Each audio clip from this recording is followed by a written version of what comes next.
Welcome to the Gibberfish Podcast. Well, we may still be arguing over who gets to do Sony's E3 conference coverage, but we're here to talk Gibberfish, aren't we, Dom? If I can, I will. Yeah, we have spent a little bit of time going over our E3 footage and E3 festival reels and whatever we can get our hands on, and we're here to talk about the gaming highlights from the biggest electronics entertainment expo in the world, really. I can't really think of any bigger or any that draws such a large crowd of participants. Even though there will be no Sony preference or no Sony presence this year, again, they dipped out in 2020 and are not back again this year, but we still have plenty to talk about from Ubisoft, Microsoft, Bethesda, and then I believe Capcom was there as well as Nintendo. Capcom was there, but to say that they announced games or new games that you didn't expect was a bit of a stretch. It was all just stuff that is coming out within the next month and stuff that we all know what it's going to be like. They announced it's a prequel to the Phoenix Wright games called The Great Ace Attorney Chronicles, where you play as an ancestor to Phoenix Wright. Which era? Which era of humanity are you doing all these in? Because like Phoenix Wright is modern times, right? Yeah, Phoenix Wright's modern times in a very heightened Japanese court system, which I actually found out the whole game was to take the piss out of the Japanese court system. Because the guy who made the game just thought it was a joke. There's some personal story behind it, but he just thought the Japanese criminal justice system was a joke. But I think the prequel series is set in the Meiji era, because everyone's still walking about with samurai swords and stuff clipped to their belts. Yeah, it's a bit of a higher difficulty curve. Like you get one thing wrong off with your head. The judge just spears you. So I think we should put down a few disclaimer notes about E3 in general. E3 is a hype fest entirely based on selling you games and consoles. I think it's fair to say that basically everything you're going to see during your any kind of conference coverage is as polished as it can be for the sole purpose of hype. It is not normally. I mean, you can get some honest gameplay show that we can talk about. I think I've got one example of that on my list today. But for the majority of the time, you'll see a lot of cinematic presentation, whatever that means. Gameplay has, for a long time, struggled with the idea of trying to be so much like cinema that you forget that you're playing a video game. See stuff like The Last of Us. But I think that you can find a few games this year that are willing to just say, we have gameplay that we want to show you. And we'll be talking a lot about it as much as we can when we see gameplay as opposed to a cinematic trailer, even though the cinematic trailers are fun. And you also have the note that everything you're seeing might not be entirely the finished product. I don't know if you remember back in the day, there was the Aliens gameplay that was made by Sega. I can't remember. Colonial Marines. Yeah, Aliens Colonial Marines, where they presented the E3 audience with a pretty impressive teaser trailer, only to then have none of it feature in the game because they described it as an example vertical slice of gameplay that might possibly have happened during the game, even though it physically couldn't have, but they had made a specific scenario to show off the potential of the game rather than just showing you a part of the game. So I always look at all of these trailers and all this stuff with several hefty doses of salt all across the plate. Just a full shaker of salt. Yeah. And also everything that you will see as well as like when it is gameplay footage, it is gameplay from a top tier PC that is working on like absolute maximum settings on graphics cards you can't legally buy yet. You know, it is the absolute optimum experience designed to get you hyped up and sell you a console. So yeah, you'll see a lot of footage now that looks nothing like what you'll have in your hands in say 6 months to 9 months time. But I think we just start with a random company. Who do you want to start talking about? Well, we kind of already started talking about Capcom, and Capcom's entire conference only took half an hour, and I'm pretty sure I could summarize it in less. Okay, let's go for Capcom then. Who do we... Capcom announced 3 games. 3 games that we already know that are coming out. 3 games that I'm pretty sure if you want to buy, you've already bought. They started talking about Monster Hunter Stories 2, which is another RPG set in the Monster Hunter universe, which is not as boring as it sounds. It's actually the stuff that they can do with a Monster Hunter location, a Monster Hunter theme with a story is actually pretty cool. And the fact that instead of killing the monsters, it's more like Pokemon, you just enslave them. Yay! And then in this version of the game, instead of beating them and having to carve them up to get their armor, you beat them and they give you the pieces for the armor, which is helpful. You're not genociding an entire population of Rathalos just to get an armor piece now, but No, still a bit weird. Like, you have enslaved me, here, take my armor. Yeah, I mean, it's weird that it requires a certain level of sentience to understand you've been beaten and therefore you owe your better a reward of some kind. That's a weird level of just like, it would make me feel a bit uneasy. But I mean, it's a game. It's Japanese. It's bound to be weird at some point. So yeah, let's give it a go if it comes out. What's it coming out on? It's coming out on Switch. All the games bar one that Capcom spoke about were coming out on Switch. And moving on to the next one, and it was a game that's already out, but they're still talking about updates and new content for that, and it was Monster Hunter Rise. Not talking about new monsters or anything that are coming to the game. It was quite literally just, here's some more cosmetics, here's some more outfits for your owl that you can send off and scout for you. That's cool and all. I mean, I will turn my owl into a penguin just to see a penguin fly, but at Wait, £4, at £4 to get a penguin costume for an owl, fuck that. It's a bit odd, but I suppose Monster Hunter Rise is their biggest cash cow at the moment.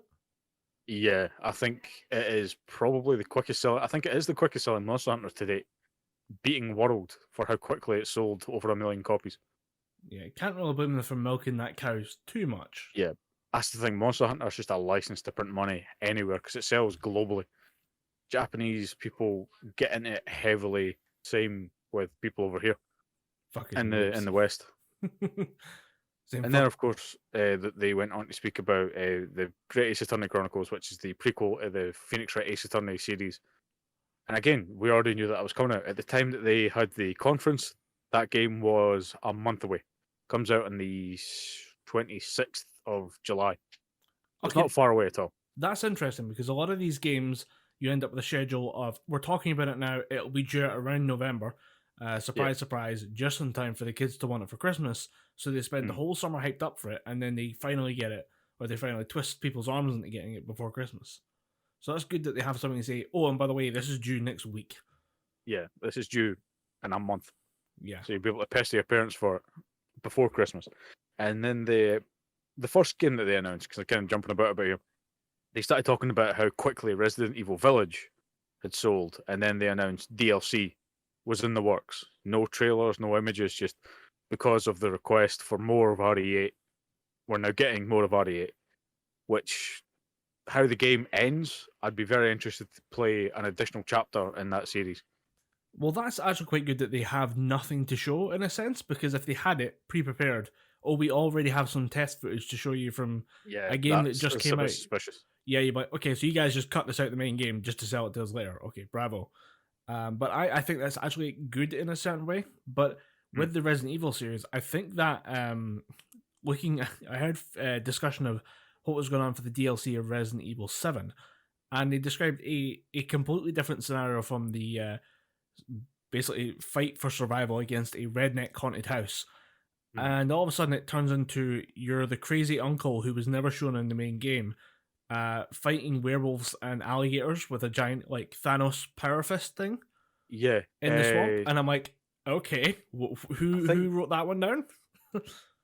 You say that, but the End of Zoe DLC where you play as Joe Baker, Jack Baker's brother, and you have it's literally a power fist, and you're just fucking right hooking zombies, and then at the end of it you have a boxing match with your mutated older brother. That DLC was fucking amazing. That DLC was great, and you're just fighting mutated mold creatures and shit like that. They didn't venture into the werewolves and shit like lichens and shit yet. But maybe it was a different type of lichen. Maybe it was lichen rather than lichen. Yeah. Hey, those plant motherfuckers. I'll show you, motherfuckers. I'll show you. Look, you plant boys stay in the swamp. But yeah, that entire DLC it's about 2 to 3 hours long if you do everything in it. and you get I think you get a shotgun as well, but you don't use the shotgun. You have an You electrified punch fire things. fist. Although you heal using centipedes and grubs and things. That's how you heal. I mean, if you're going 'Cause to you're a be a weird backwards swamp woodsman. person, you might as well go all in on weird swamp person traits. Yeah, Right. just indulge in the weird backwoodsman tropes. Yeah, I mean, if that means we get to indulge in weird Lady Demestru like tropes, I'm all about it for this new Yeah. DLC. Give me the weird stuff. After how weird they go in some of the sections in RE8, I want to see how weird they can still go, continuing on, because I think that would scare the shit out of people if they just went, right, cool, you want weird, we'll give you weird. We'll escalate things from giant baby that eats you. Yeah, we'll keep that shit going. So that is Capcom. Yeah, short and sweet. It was, in my opinion, it was just pushing games that people have already bought, I think, because they held off on allowing you to pre-order physical copies of Monster Hunter Stories 2 for too long. Now people are pre-ordering it. The Great Ace Attorney Chronicles, that game was not allowed to be localized because of potential copyright strikes. Because one of the characters, his Japanese name doesn't have any infringements, but his English translation was quite literally Sherlock Holmes. Okay. So they had to change that. They had to change that for the translation. So instead of Sherlock Holmes, he's Herlock Sholmes. And everyone's just kind of shrugged their shoulder and went, print it, let's go. Works for me. Lawyers, any objections? I know. It's so stupid. If we get sued, we're just going to slap the judge. We don't give a shit. Yeah. We're just going to, you're not even going to offer him money. We're just going to put a bar of chocolate on the bench and slide it over to him and go, we cool? We cool. You're not, it's just a Twix. You're not you when you're hungry. Not even the full Twix, just half a Twix. Oh, that's Snickers as well. That's brilliant. If they send them a Twix, but use the Snickers catchphrase, what, we don't want to get sued again? Here, have a Snickers. They're great. Just lobbing random candy bars with the wrong phrases around. Oh, right. Yeah. That's why we can't. This is probably the most fun you can have at E3 is just random discussions about what you thought was good and what you thought was bad, watching trailers, and then just taking the piss as you go. The whole thing has become very sanitized, I feel. When you watch it, it seems like it's trying to be like, it's like the kids in their like parents' outfits when, you know, the kid wears the dad's suit and they're all trying to pretend to be big serious deals, and you're like, bro, you're selling video games. Take it, take a chill pill. Yeah. Let's just hang out, I think, have pizza, and just have fun with this thing. yeah, I think Devolver do that better than anybody. They try and make it look serious. Then they have that, what's her name, Anita, that their spokesperson just shoving chili dogs into her face trying to talk about video games. And she's sitting there doing it in a business suit, but she's cut the sleeves off her shirt and shit like that. I need to watch one of these Devolver like studio presentations because they are always highlighted as being one of the better parts of the year, but I never watch it because it's on at like some weird time in the morning and I never see it live, and I never put the effort in to go watch the VOD later on. I'm going to be honest, I never usually make much of an effort to watch them live, unless it's Nintendo or I think there might be something worth watching. But it just so happened that I wasn't doing much during this year's E3. Yeah, the only thing I think I saw live would be a couple of the presentations. I just happened to pop in and out. I was actually working over most of the weekend and the week that E3 was going on. Actually, side note, maybe it was a pandemic idea to just kind of spread it out over a whole week. But I'm fairly used to E3 being just a weekend ordeal. Like Friday, Saturday, Sunday. Yeah, I think it melded in with Jeff Keighley's Summer Game Fest. Right. And then, because his event was a couple of days, and it just melded seamlessly into E3. Because they had the Summer Games Fest where he was talking about where he dropped Elden Ring and everyone, you know, lost their fucking minds. And then he started talking about new game-related TV shows coming to Netflix, and that's where we hear about Castlevania. Then, quite literally the day after, E3 kicked off with, I want to say Square Enix and those guys. Possibly. Either way, Square Enix was another developer that didn't really show much. But they did show one thing that actually got a weird reaction, well, for me anyway, because one of the guys at work, who I didn't consider to be that much of like a weird gamer, came up to me and wanted to talk about the Guardians of the Galaxy. game that they're releasing. Yeah. It's an odd one, but yeah, it turns out that Square Enix have this weird contract with Disney. I assume that it's just related to the Avengers, and it's partially tied into obviously the stuff they've done with Kingdom Hearts. So they've got a kind of previous relationship with Disney, so they get their hands on some of the Marvel stuff. But yeah, they have decided to go with a Guardians of the Galaxy game. Now, I was kind of like, okay, odd choice, but I mean, if he can make it work, he can make it work. And then I saw that it's also involving Eidos Montreal, who are part of the team who made the Avengers game that every YouTuber and Twitch streamer played for like one night and then now never talks about again. Because, yeah, it was a big push and then massive flop. Yeah. Yeah, people are still clinging on to the hope that the Black Panther DLC is going to iron out a lot of the bugs. Which, it's a lot of hope. Depend on the DLC. Don't put all the hope on one DLC, okay? That's a lot to ask. But yeah, I watched the trailer for it. Suitably impressed. They have the 80 tunes in there, so you know they're not that dumb. But I quite like the fact that they're going as well for that friendly bickering tone that the cast always seem to have. Where like they're not really arguing with each other, but it just seems like an argument. And yeah, it was that. And one thing I noticed is all the characters look slightly different from the Marvel movie counterparts, which is a good idea. In the like Avengers game that came out, that was the source of like half the memes was that Thor just looked fucked up, and I think Captain America might be one of the worst. Like if they were going to try and pretend that he was the same guy from the movies, it was the worst attempt I've ever seen.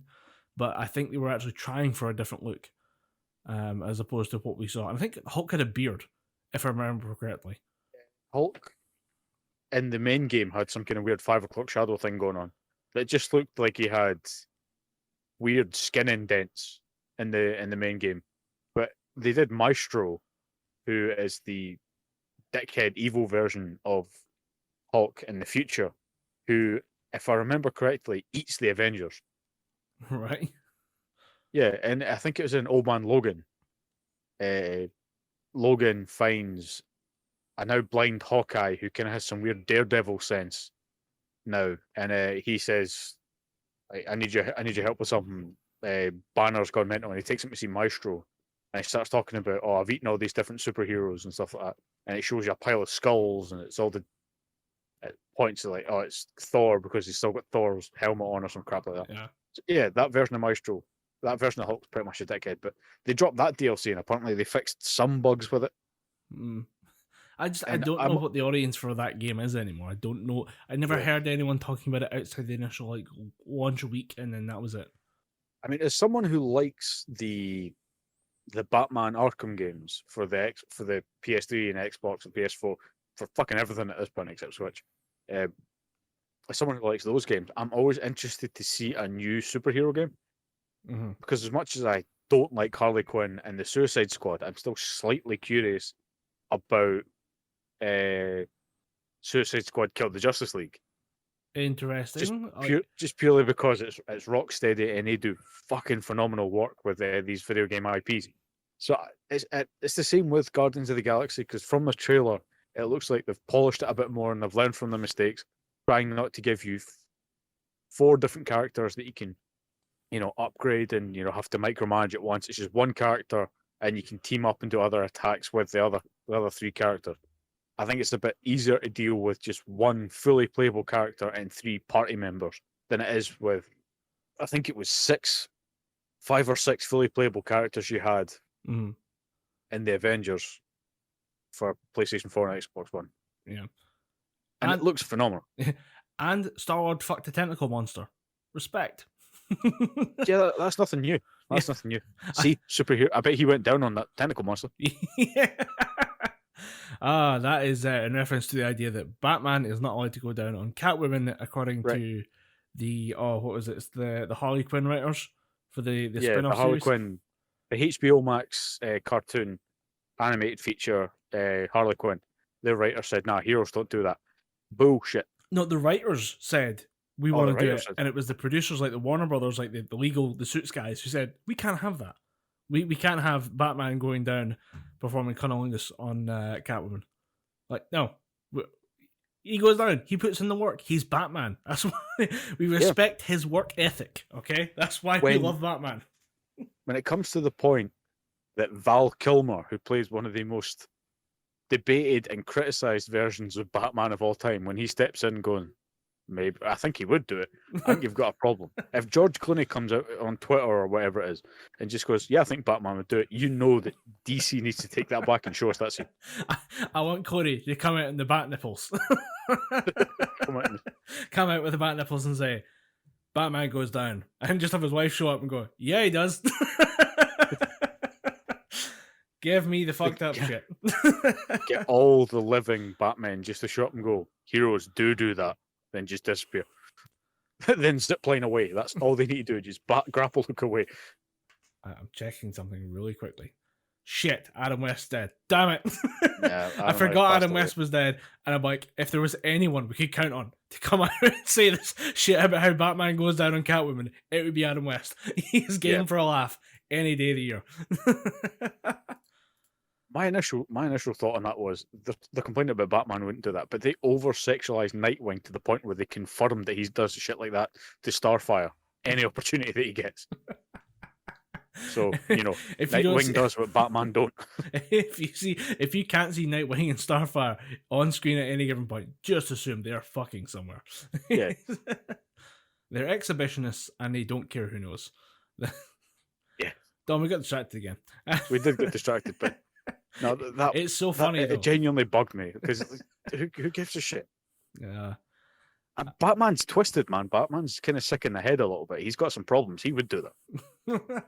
Speaking of who gives a shit, we're going back to games. We're going back to games. Yeah, let's go back to games. For some reason, Ubisoft have made another Mario and Rayman Raving Rabbids game, and I have no idea why. But apparently, the first one was a hidden gem on the console. Do you get the feeling this is like the Minions, where like they just make it for the kids and like a couple of people who find it funny, and it just sells absolutely hand over fist absurd Bezos by the day money. Yeah, that's the thing. Yeah. I've always seen the Rabbids in the same light as the Minions, just that kind of crazy. At one point, they worked with someone. Now they're just loose, right? They're just loose doing shit. I like the idea of them just rampaging across the country. No one knows where they came from, what they're doing, or why they're here, and no one knows when they're going to leave. But god damn it better be soon. Yeah. Because I had that as a note from one of my Ubisoft highlights. My main one being Rainbow Six Siege. I'll get to that in a moment. But we have also a new Far Cry, Far Cry 6, which released. It's what I thought was a cinematic trailer. And then people started moving funny, and I realized it was an in-game trailer. Obviously, again, with all the caveats, it's highly optimized. It's running on the best PC you can get, and the best PC you legally can't get. But it is an excuse to see more of Giancarlo Esposito's acting, and I am all for that. Because that man is a fucking beast. Yeah, it's fucking terrifying. He's the main reason I ask people to watch Mandalorian. Because you may like Giancarlo Esposito as an actor, but you hate every character that he plays, and I guarantee that you do. Yeah, he's in The Boys. Who's he playing in the Mandalorian? He's playing an Imperial remnant called Moff Gideon, who is a absolute shit. He's one of the people that when he comes across members of the rebellion, women or children, just gets rid of them. Yep, that is the exact character that you expect him to play, and yet completely nail. So not entirely surprised, but that's his character. Funnily enough, in this, it seems that he's playing a dictator who is very fond of just annihilating boats full of civilians, especially refugees. And I guarantee you're gonna fucking love it. Yeah, he's going to play it well. Yeah. The other thing I saw that I was like, why did someone? There was a group of motorcyclists who all ride Harleys in this fucking cul-de-sac, and they all hang out just around the corner, and they're all total bellends. It is my entire weekend. You've got the fucking Sons of Anarchy and Lithgow Charter right at the side. Yes, but like It's exactly what you expect when you say Sons of Anarchy Lithgow chapter. It is the most. We work in an office 9 to 5 because all the other days we're riding hard on these Harleys and our wives. You know, oh, for fuck's sake. Which would We you number fuckers crunch through the day so we can crunch the road at night. we crunch numbers so we can crunch road at night. Oh, it's them, and the weird thing is they're right below like an army cadet space, and I have no idea what the fuck, like how the two groups coexist at the same time. Moving on. Speaking of failure to coexist, the other thing I saw was Avatar: Frontiers of Pandora. I didn't watch anything to do with that because I couldn't stand the fucking movie. Genuinely. Fucking hate it. Avatar has been and done for almost a decade. I Yeah, now we're cannot getting a video imagine. The second one is perpetually in development. James Cameron, you'll get there one day. We trust that you're going to get there some point. But I saw this trailer and it looks exactly like a top tier Avatar game. Mhm. If you ever to design such a thing and want it for some reason, I just, again, who's fucking asking for this? But I can't help. I mean, yes, it makes sense to do it now. Same way, there's all thing of like the prequels for Star Wars are made several years after the original property because you need the CGI to catch up, and we needed to actually properly render something that looks like Avatar. You would need the current like ray tracing next gen consoles. It does make sense for it to come out now technologically, but I can't see why someone pumped so much money into this to actually go through all the way through it and make it. It makes no sense. Who the fuck is asking for this? I mean, yeah, sure, it looks fun. I don't imagine it's going to be that populated. I don't even know what type of game it is beyond just like a third person shooter and an action game, which is my general assumption. But I mean, outside of a little bit of like monster riding or mecha suit riding, I mean, is this supposed to be like multiplayer? Because it seems to. I have no idea. Yeah. It seems like there's too I many didn't even see special the trailer. attacks. Yeah, I mean, you won't see much, just fully cinematic and the whole shebang. But like, I'm looking at it going, who asked for this? Who why have Ubisoft thrown this much money at a property? Most people go, oh yeah, that was on the TV when I went and bought it, like out of curries. You know, that's the only reason to actually get this thing. Yeah, it's a weird call, but I think it's the same thing. In fact, it's exactly the same thing as when I think it was last year's E3 where they announced the Blair Witch Project game. Like, that's a 20-year-old property at the time. That was a thing. Did that get made? Did that come out? Yeah, that came out. That People was played it published. for about a day, maybe an hour. It was so spooky. then- It was top on Twitch for 20 minutes and then gone to the wind. Yeah, she disappeared. But my main thing for the Ubisoft conference was Rainbow Six Siege Extraction. Now, this actually was previewed in 2019, but it was called Rainbow Six Quarantine. And now the keyword gives everyone Vietnam flashbacks. So it's not longer called that, it's called Extraction. And same concept, you have operators from Rainbow Six current kind of universe, which is mostly around the Siege game that came out a couple of years ago. And by the way, it hit 70 million players like just this weekend or something like that. They had like a 70% sale for anyone who wants to jump in and get the game for cheap. I like the game. There's a lot of DLC and it's weirdly flowing between being balanced and horrifically unbalanced and completely broken. It just ignore the community and just have fun with a good shooting game. It's very tactical, a lot of fun, hyper like tense for a long period of time where you're just waiting for everything to just explode and then the round can be over in 30 seconds or less. It's all just like build up, preparation, set up, and then someone pulls the trigger, and then all hell breaks loose for the final 30 seconds, and it's super enjoyable.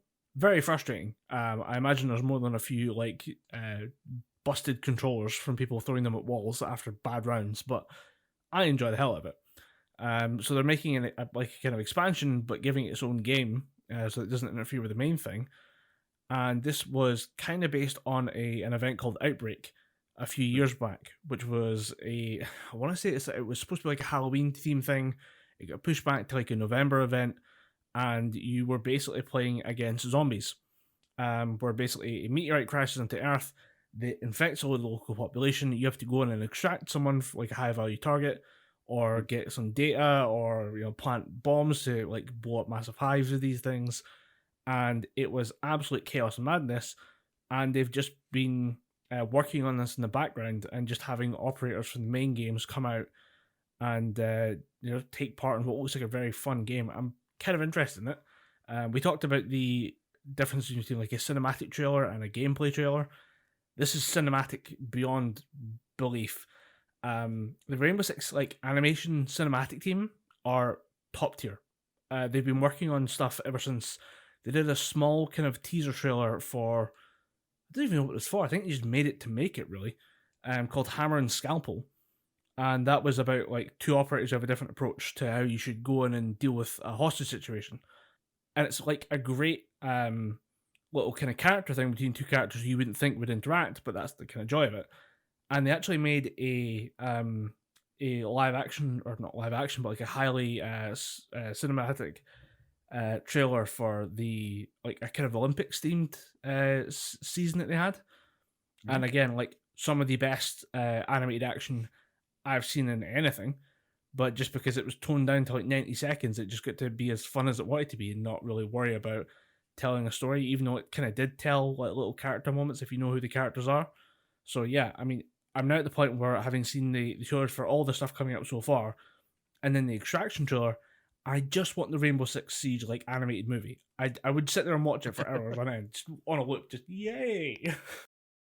They also for the main game released an animated trailer, but like in a different style, like it's a 2D animation for the new trailer or the new operator called Thunderbird, who is a helicopter pilot who saves another member of Rainbow Six Siege from a bear by using a flare gun, and it's fucking awesome. It's super anime style, tons of like heavy lighting and stuff, but oh, so good. Ubisoft is always kind of a weird thing for me because at one point Ubisoft, were making Assassin's Creed games that I actively wanted to keep playing, but now that I've kind of unhinged from that, I don't really have much of a stake in Ubisoft anymore. Yeah, I think they have two main types of games, and that is Rainbow Six Siege, and then the Assassin's Creed games, which are still going. They did actually announce DLC for the Valhalla game, where they're going to bring Paris back into the fold, so you get to stab Frenchmen again. That's always good. Yes, always a plus. But they have those games, and then they have stuff where you have to climb towers and then do recon and then jump off, and then enjoy like a nice vista, and then go be a gorilla at some points, like Far Cry games and stuff like that. Because at one point, the Far Cry games and the Assassin's Creed games were about 80% sharing the same DNA in terms of gameplay design. Yeah, I suppose one was first person, the other one was third. Yeah. So, I mean, that was my notes on Ubisoft highlights. I mean, it's another standard year of Ubisoft stuff. There's some Siege stuff, there's Assassin's Creed, a bit of Far Cry, some fucking nonsense, the usual. So yeah, I mean, I'll be checking out. I want to say I'm going to go for Extraction. I don't think I'll be picking up the Rainbow Six Siege Operator just because I've not played the game in a while and I have other things I want to work on. And then Assassin's Creed Valhalla, I haven't actually played the main game, so there's no point in me getting DLC. So I just kind of wait for Far Cry 6 and just be like, Juan Carlo. Yeah, I think that's going to be a major drawing point to the game, as well as the. I just was quite literally looking at the DLC where you get to play as the previous villains. Oh, right. I think that is going to shift some copies because you get to play as. I can't remember the guy's. He plays the sort of preacher dude from 5. Mm-hmm. I think his name might be something like Father Stone or Father Crow or something like that. Yeah. Joseph Seed, that's the guy's name. Yeah. And Voss Montenegro and Pagan Min from I don't know what the DLC entails. Can't really remember off the top of my head, but I think that's going to shift some units because Voss was a major draw to that game to the point where he's meant to die within the first couple hours of the game, but the guy was so good at playing that character that they just keep extending it. Yeah. And he became the poster boy for that game. And Ubisoft overused the phrase iconic to the point of just parody. But yeah, Voss is genuinely up there as iconic. Yeah, he's the reason that the Far Cry series goes on giving you a great villain to fight against as a silent protagonist. The guy that played Voss Montenegro is also Scorpion in Spider-Man: Homecoming. So we'll get to see that guy step into the MCU in a while. But that's what I kind of like about Ubisoft. You know what to expect from them. It's always good to see that they bring stuff out. They always it's always the same stuff, kind of usually the same stuff, But it's stuff that people want to see. People love the Rainbow Six games. Those games have never really seen a dip in popularity, as far as I know. You might know differently. They stagnate a little bit, but it takes a decade. Hmm. Like they Yeah. take a while to die off because people find new things to enjoy. Yeah, they just keep fighting on. And Far Cry went from a game where you're just one random commando getting dropped in a tropical deserted island and just having to fight monsters and pigmen and all this weird shit to actually having the same kind of locations and graphical capacity as the old games, but with an actual story to it. I apologise to any die-hard Far Cry fans that are now, pissed off because I just said early Far Cry doesn't have a story. But, It was better in the day. It didn't have to make sense. and we just looked over things like story and cohesion. But it's good to see that Far Cry's still going, because I genuinely thought Far Cry 2 killed the franchise, because Far Cry 2 was bad. Far Cry 2 was not good. I don't remember Far Cry 1 or 2. I know I had it for the Xbox, like the original Xbox, for a while, but we didn't really play with that console a lot. So yeah, I had it. I think I've got the disc for it somewhere still, but I haven't really actually looked into playing the game in a long while. And it's now so old, I imagine if I go back to it, it's going to have aged horribly. Yeah, most likely. Unless you play the PC version. I think they did a re-release of Far Cry 1 where it was all Crisis out of its tits. That actually sounds kind of entertaining. I might give it a go. But obviously, he still plays the same non-super suit human, but it's just the graphical capacity looks a lot better. But all I remember about the original Far Cry is you fight like fuck to get from a beach to inland, then from inland to an abandoned boat while being chased by weird pigmen. That actually sounds like it might be fun in a very fucked up kind of way. In a way, it'd be kind of fun to try and survive a horror movie. That's the same idea. In a way that going to McCamey Manor or something like that, those extreme horror attractions where they shave you and pull your teeth out, sounds like fun. Yeah. And you play it and you're like, why did I do that? Why would I do this to myself? Yeah. Speaking of why would I do this to myself? Bethesda.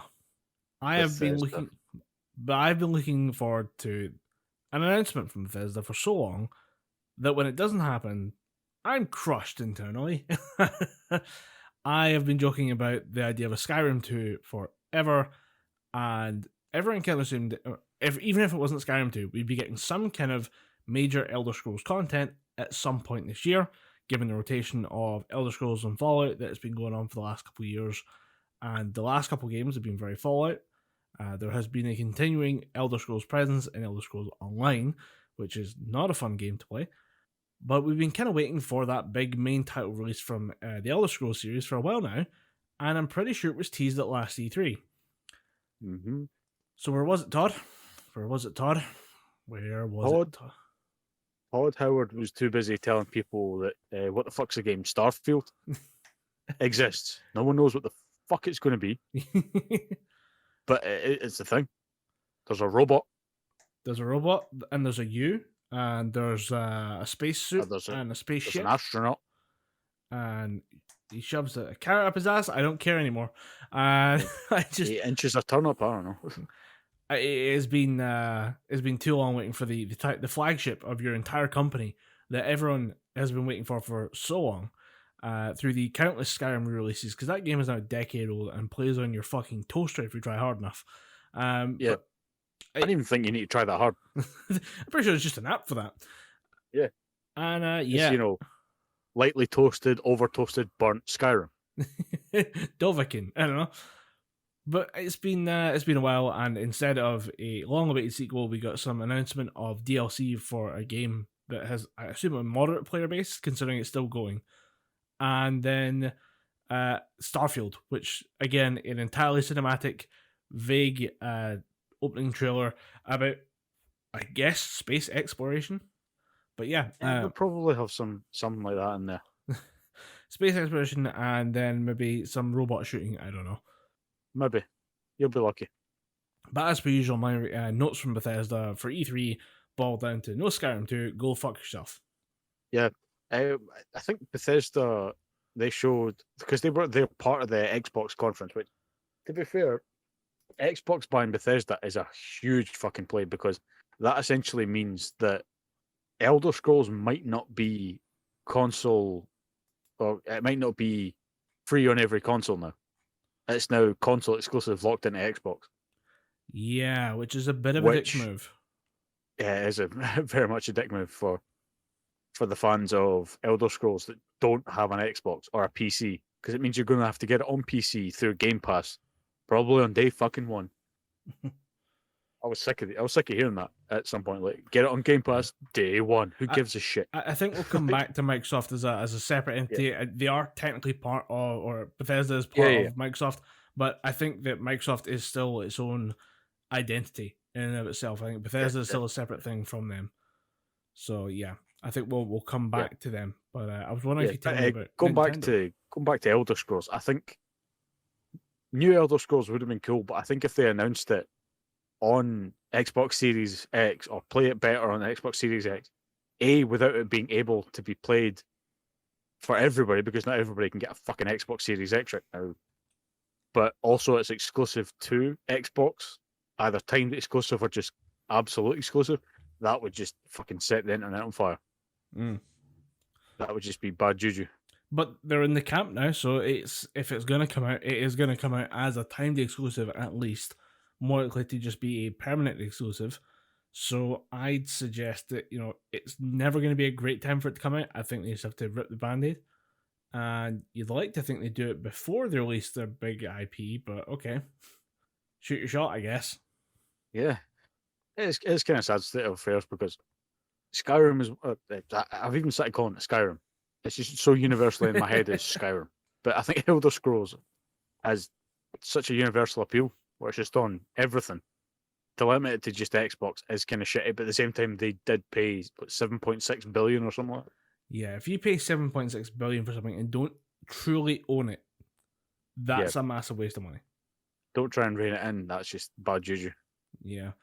But do you think we could go back and just refer to, like, the Elder Scrolls as the Skyrim setting? The Skyrim world? I think... Just people to piss already do. I mean, yeah, but we're supposed to be the elder statesmen of geekdom, so I suppose we should maybe try a little bit harder. I feel like back in my day, Skyrim was called Elder Scrolls. Back in my day, Skyrim was this weird side map in Morrowind, that type of thing. Skyrim? You mean that Oblivion place? I remember that. I was on the skimmer. I was 4 scoops deep in the skimmer. I just remember that the big drug in that game is skooma. It is. So I remember someone showed me the game. It's like, this is the kind of dumb shit that you can do. And he overloaded on skooma and ran across the entire map within about a minute and a half. There is a character that you meet later on. I think it is actually in Skyrim, in one of the side cities, that is a skooma dependent. He is genuinely about to have an absolute mental breakdown if you don't give him skooma right now. And he threatens you with a knife. You're like, I am the chosen one of the gods, and you beat the shit out of him. Absolutely. There's no way back of this. I'm sorry, drug addict guy, but I am the chosen of the gods. We're done here. Goodbye. And you just blast him off to the fucking moon. Oh, it's so good. I was going to point us in the direction of Nintendo. I want to leave them for last. All right. Because they showed shit. They actually showed shit. So I guess that leaves us with Microsoft then. Yeah, before we get into Microsoft, are Arcane Studios part of Bethesda? Who the fuck are Arcane Studios? The guys that made Dishonored. They are in France. I think they're part of... They eat the baguettes. They eat the baguettes? They are part of another studio called Arcane Studios Austin, as well as Arcane Studios France. Blah, blah. I think they might still be one of the few independents kicking around. That would be nice. Fucking hell. No, parent company is ZeniMax, that is Bethesda. Correct. Yeah, right. Because the trailer for Redfall looked kind of cool. Yeah, the Redfall trailer was interesting. I want to point out something that it's going to creep in the next few years. In the post-Deadpool world, when people realize they like this weird kind of meta humor, I get the feeling every gaming company is going to try their hand at doing a weird, quirky, funny, haha trailer for E3. And I want to point out that I think The Outer Worlds 2 and Redfall did a decent job of having a slightly out-of-the-box trailer. stop it, everyone else. Like, stop whatever plan you have right now. It's only funny once or twice. Cool your jets. These guys got their first, or relatively first, in this generation of consoles. Not everyone needs to have this weird meta deconstruction. So Redfalls, for example, is shooting out of sequence. They show you the big action scene to kind of draw you in, and then cut back to like three minutes earlier.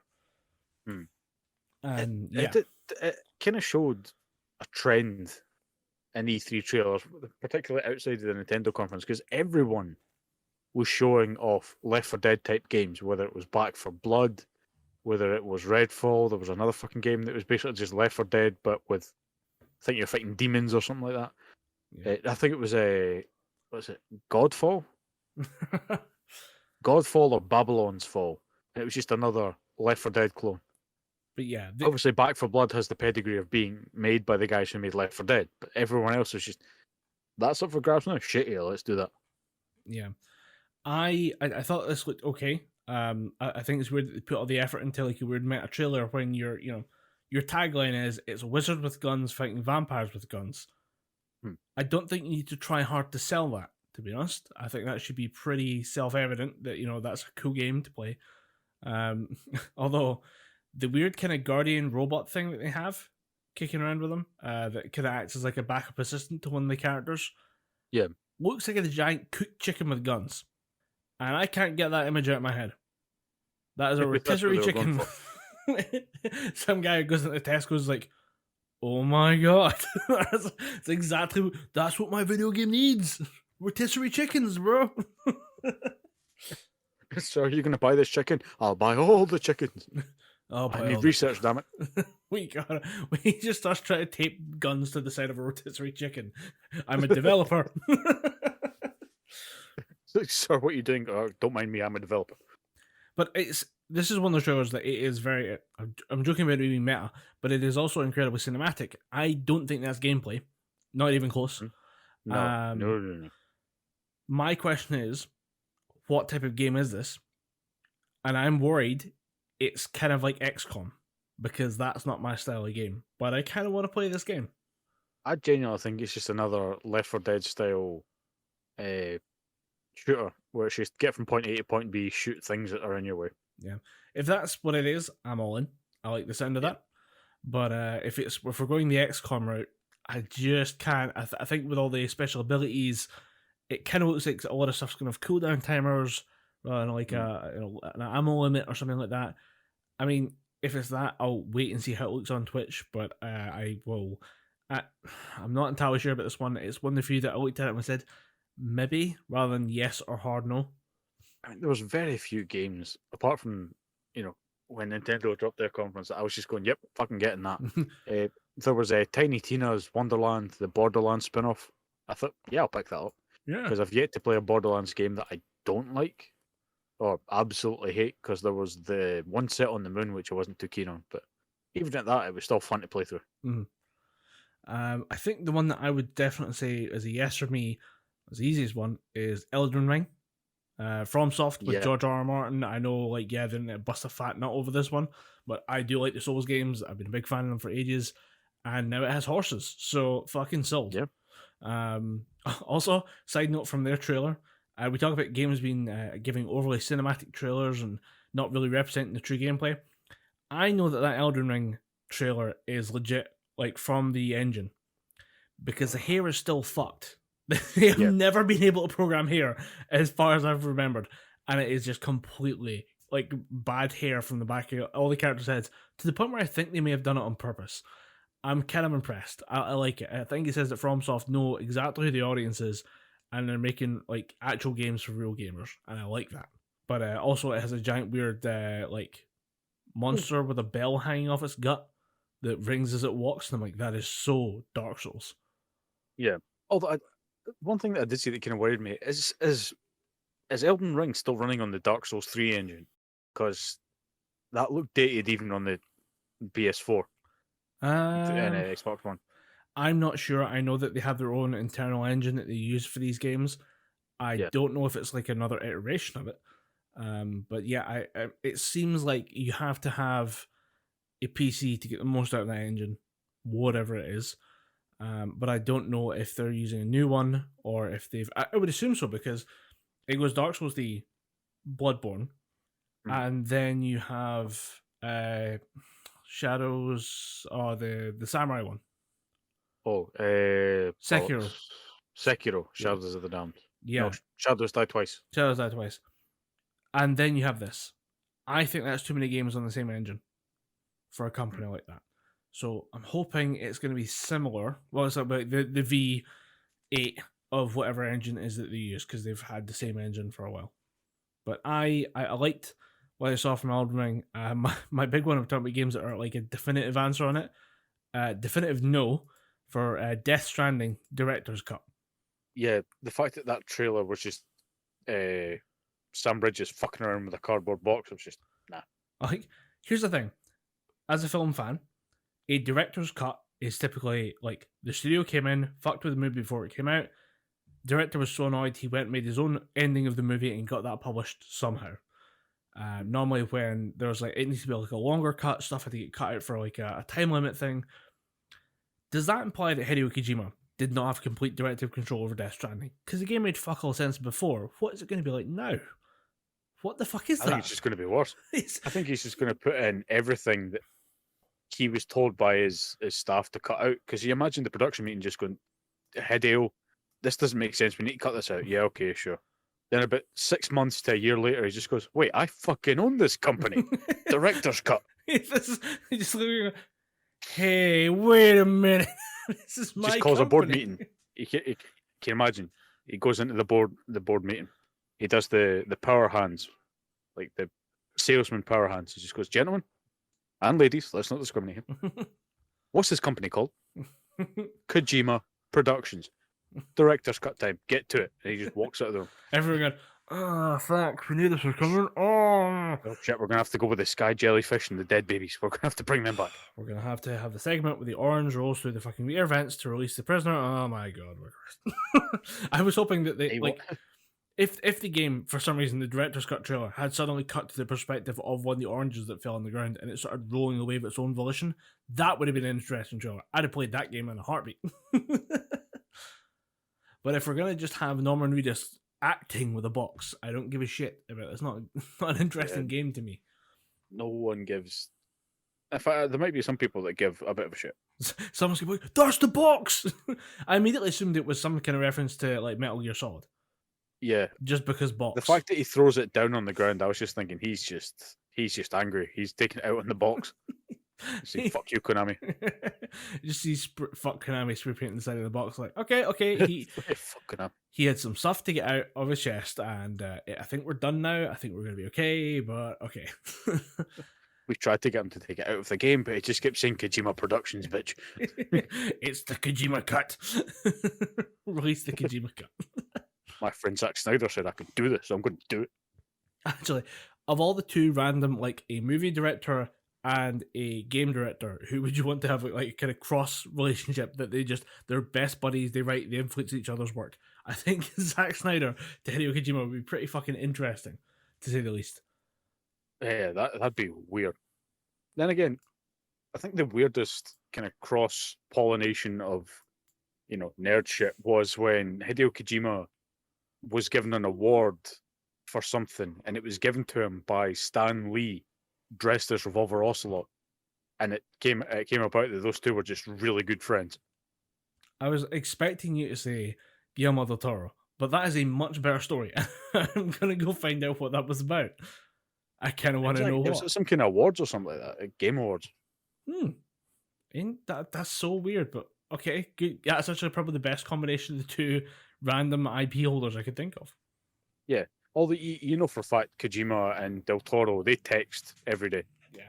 Just kind of, what you doing? I'm writing a sequel to Hellboy. I might make it. I might not. Might give people hope. Might not bother. I might give Ron Perlman a phone. Might not. Might not. Don't know how I'm feeling. It's like what I said about when the Elden Ring trailer dropped. I was talking to some people about it, and I said, what's the bet that people are now going to start bugging George R. R. Martin for more of it? And that video that we keep talking about, where it's just him eating a greasy bowl of nachos going, I'm overweight. and I'm over 70 years old. How many of these bowls of nachos do you think I can eat before you stop pestering me? Do you wanna keep asking me for more projects and more work and more and more? Or do Do you you want to roll wanna the dice on how long my arteries are going to last? you feel a little shaky. Uh, I had another thing I wanted to ask you about. Did you see the trailer for Trek to Yomi? No, I didn't. Side-scrolling samurai beat 'em up in black and Ooh. white. And I'm like, What's it called? Trek to Yomi. yes, kind of odd, but I think this will be a lot of fun. It looks like it should be like an arcade game, but if it shows up as like a major release, I'll be very interested to see how they make that concept last for more than 5 minutes. But I like the look of it a lot, and it is very. It feels like it's going to have a little bit of ultra violence in there, just because it's going to be so stylized they can get away with it. But I'd be very surprised if you can't decapitate people in this game. I just found this trailer, and it's a Trek to Yomi trailer 4K, new brutal samurai game 2022. Yep. So, and yeah, I've got to say, after playing a little bit of Ghost of Tsushima around at a friend's house, I'm all in for those type of games now. Ghost of Tsushima is a great game. I could lose days on that. If my PlayStation could play disc games with it sounding like it was going to take off. Yeah, I mean, Still got that issue, and that's why I'm very hesitant to get a PS5, because how long am I going to have that before it starts running loud again? yeah. At some point, you're going to look at a PC and go, "Oh, if only we were a bit beefier." Then you can join me in the joyous world of just never having the right PC. It's great. It could just be a little bit, just a few tweaks, just a few more quids thrown that way and this way. It'll be great. I mean, I could do with 128 gig of RAM. Then my PC could run on pure thought. But I think things, and it just shows up every single thing I could need. I think if we're going to go through more of the random Microsoft announcements, I want to point to it wasn't one. I put to something completely different now. The Outer Worlds 2. If we're going to dunk on meta trailers again, this is you get one free pass. Doing this weird meta narration over your own footage at E3. But beyond that, I am just going to say, look, there can only be one Deadpool, so knock it off now before you piss me off. I never caught the Outer Worlds trailer, but it was literally just showing the generic footage they could find out of like a scrap bin from Outer Worlds 1, and them saying, a dramatic music pause. An astronaut looking into the ocean. An astronaut gazing to the sky. Then the title card appears. The Outer Worlds 2. And that's it. That's all they have. I'm like, would you just fucking knock it off? I will give them the props for saying, look, we have nothing actually developed. We just have the title of the game. And it was literally just The Outer Worlds 2. Way to go. Way to put in the shifts, boys. I appreciate the hard work. And again, the first game was pretty well received, so I can imagine the second one's going to do pretty well. Yeah. Was the new Halo game announced? Yeah, that was a bold move, to say the very, very fucking least. To have the multiplayer go for free. The biggest draw to the game is the multiplayer. Let's set it straight. We all like a good story. Halo can be up there with great video game stories, but if you can get the cow for free, why want milk, right? Like, don't buy milk where you can get the cow for free. They're giving you the cow for free, then asking you to buy milk. It makes no fucking sense. The big draw to a Halo game for everybody is the multiplayer, and they're giving that away for fuck all. The story is going to have to be some kind of fucking amazing to get people to fork over £60 or $70 to $80 to get to play that game. They're doing it. It seems like a bit of a shot in the foot to me. They're doing it because they're going to sell you. They're going to give you the cow for free, but cow-based accessories, those will cost you quite a bit of money. And I don't know if you noticed it, but the final shot of that, the Halo combat or Halo Infinite combat trailer, was one of the most amazing suits of Spartan armor I've ever seen in my entire life, which was Bushido a samurai meleeing people with a power sword. That is one of the best. The Bushido armor has always been kind of in there with a weird kind of samurai feel. That is the definitive version of that armor.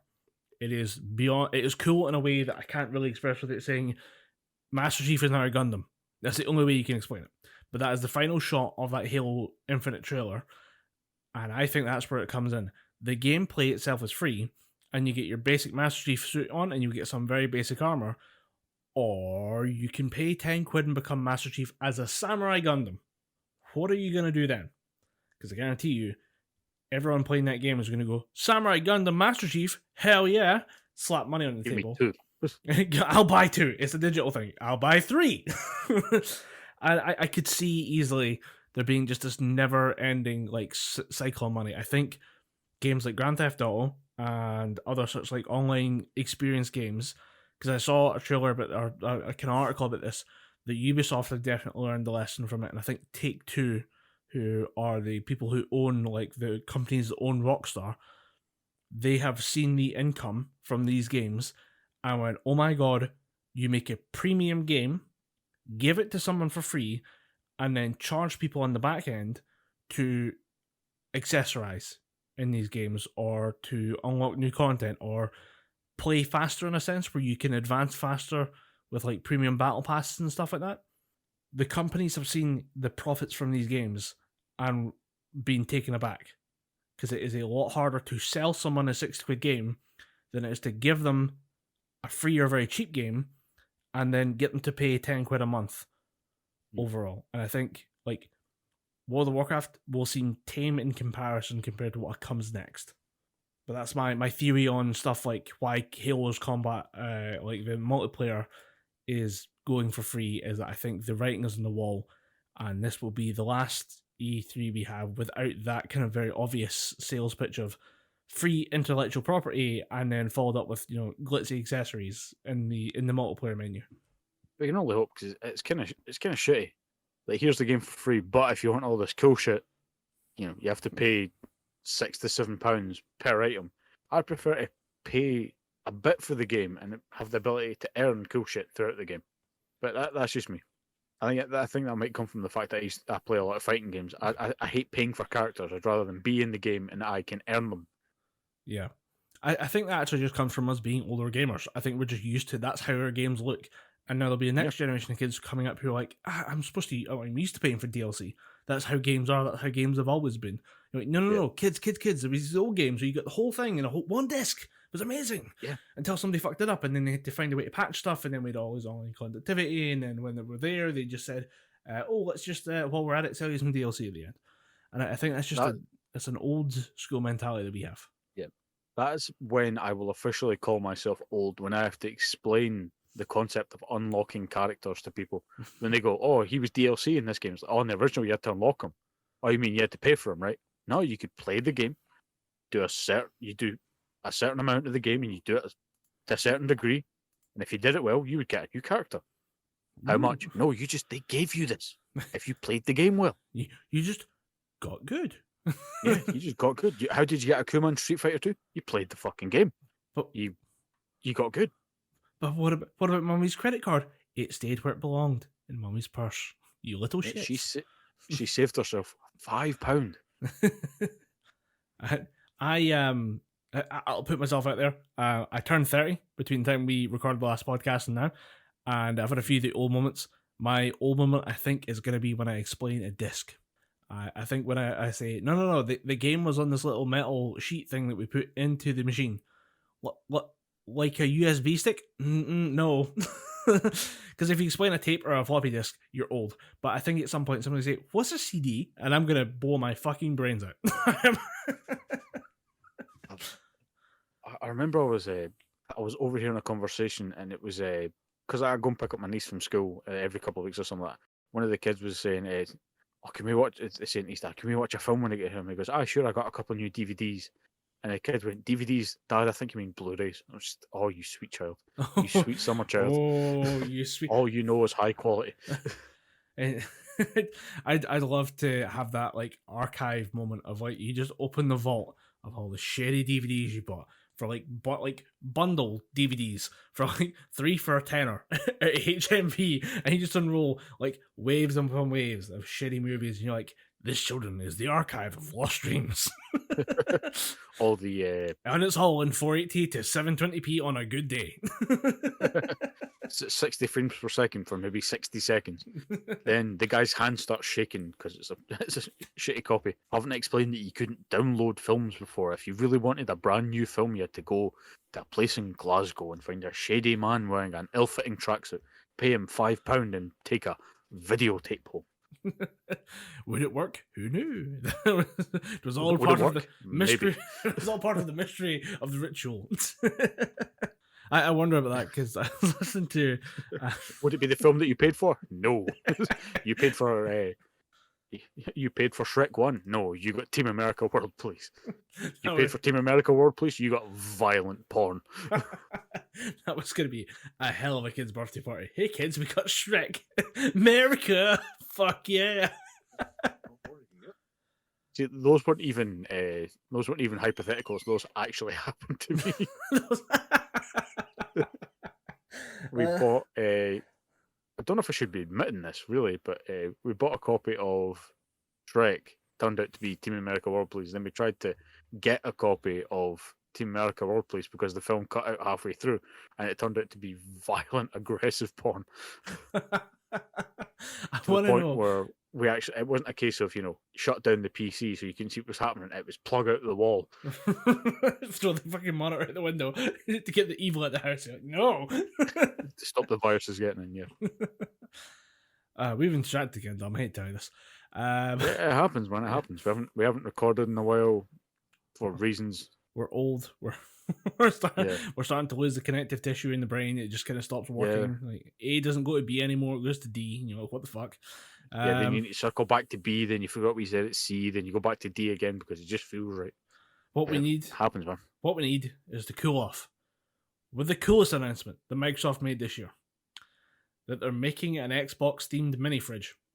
Because people made fun of the original Xbox design and they said, fuck you, we own this shit. And they made an Xbox mini fridge. Which holds up to 6 tins of juice. Tins of anonymous gaming juice for whatever your gaming needs may be. 6 tins of G Fuel. G Fuel comes in powder tubs, Dom. I told you this before. Why would you fridge it? G Fuel. It's quicker than coffee. That's all I'm gonna say. Okay. Yeah. The one defense of G Fuel. I don't need to boil a kettle to make it, and I don't get scalded when I drink it. It is still gaming related. So I'm going to say this anyway. I tried G Fuel because I think I got a free sample through. I think it was a game or something like that. They were handing out free samples. Yeah, that's the place to do it. And I was hoping for something like watermelon flavored or something like that, something that's at least enjoyable and refreshing. But I got some kind of peach. Oh, the best disgusting, fetid, gloopy liquid, and I mixed this thing with a lot of water and drank it, and it felt like when you go around to your friend's house and you say, "Oh, can I get a glass of diluting orange or diluting juice, whatever that may be," and they give you the tiniest dribble of diluting juice, and it's all just water, enough to change the color of the water but not flavor it. Mm-hmm. Like, there you go, there's your orange juice. Like, where's the fucking orange juice? This is just orange water, motherfucker. That is what G Fuel tasted like to me. Just fetid, nasty water. Right. When you're around, I'll make you some G Fuel of some kind to pep you up for an episode that we'll record at some point, whenever we get back to recording in person. But yeah, my 3 notes on that story is that you probably had the Sonic Peach Rings flavor. Sonic the Hedgehog themed fucking G Fuel. The watermelon flavor is fantastic. It is watermelon and mint. The mint aftertaste is fantastic. And for some reason, the best flavor of G Fuel that I've ever had is PewDiePie's one. I have no idea why.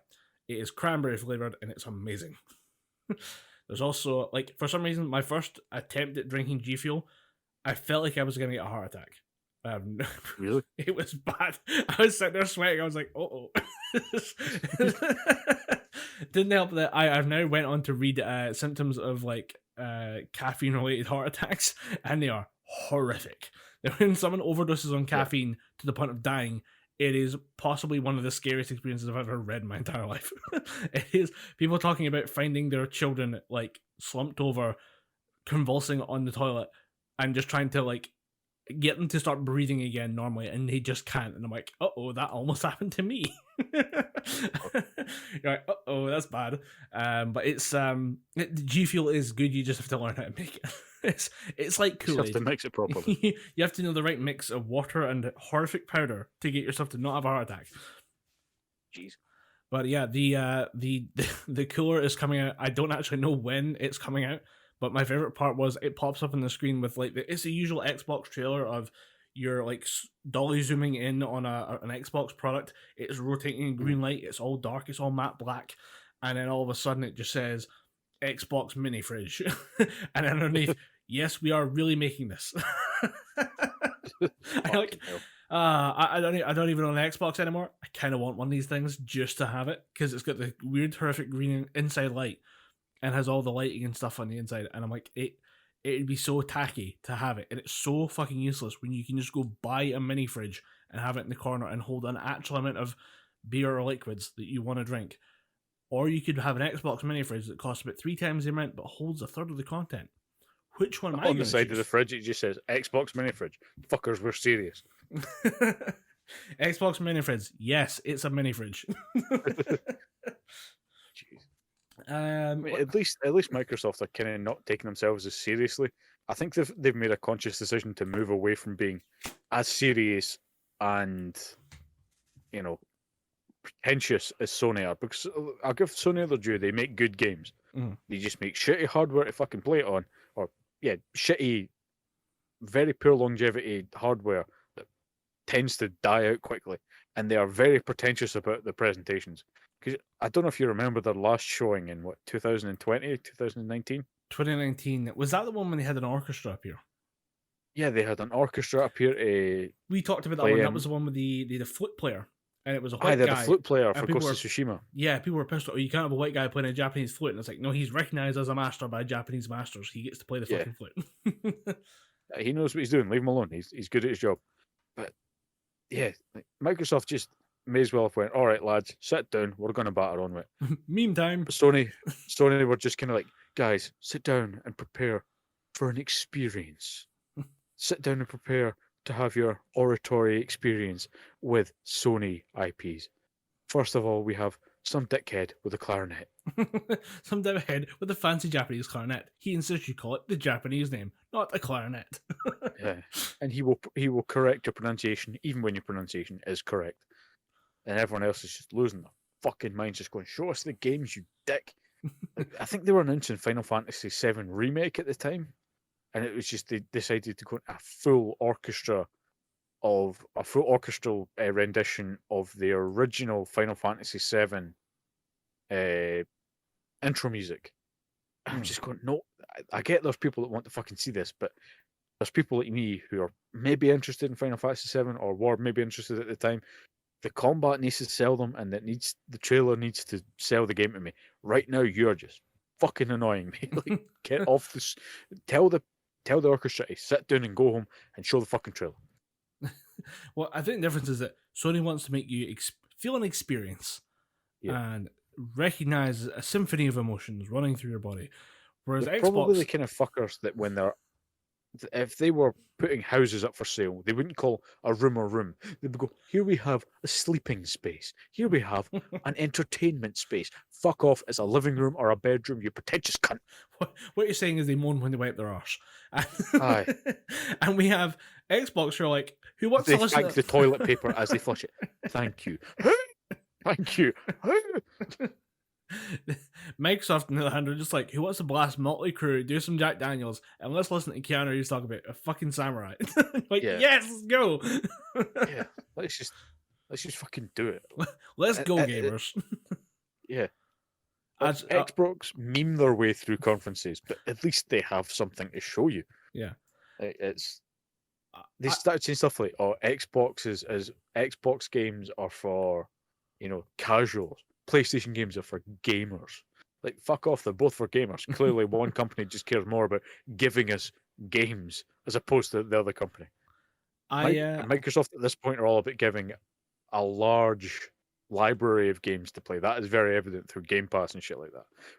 Sony are more about, let's give you a smaller library of just very intense, very story-driven games that you can enjoy in your fucking entertainment spaces.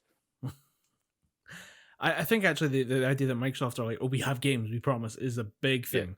Because you noticed that obviously you were talking a lot of available day one on Game Pass, and I noticed a lot of release dates around late 21 and then early 22. So it seems like, guys, seriously, get Game Pass. We have games coming. We know we fucked up the launch. We had like 3 things and all of it was remakes, but now we have actual games on the way, we promise. Because yeah, I mean, it's pretty big criticism every time we have a console generation. There's no games at launch, or your game isn't out at launch. But I feel like this time they actually did point around and say, look, this is what's coming. It's in the pipeline. It's coming very soon. So I mean, like stuff like A Plague Tale 2. Didn't really play the first one. I heard some hype about it. Seemed pretty good. Big fan of the idea of you have to survive a horde of rats rather than fight a horde of monsters that you could actually fight. Whereas if you ever look at hordes of rats, you wouldn't go fucking near it. It's horrifying. Didn't you think that the main character of the new Plague Tale game looked a little bit like Greta Thunberg? I seen it and I just thought, who the fuck is that? And I think it was my brother who said, who was that environmentalist last year? And I was like, Thunberg. You think that looks like Thunberg? And then I couldn't get away from it. You're going, oh shit, it does look like Oh man. Same with the new Forza game. No, sorry, we mispronouncing it again. God damn it, we talked about this beforehand. The Forza game with the spaghetti.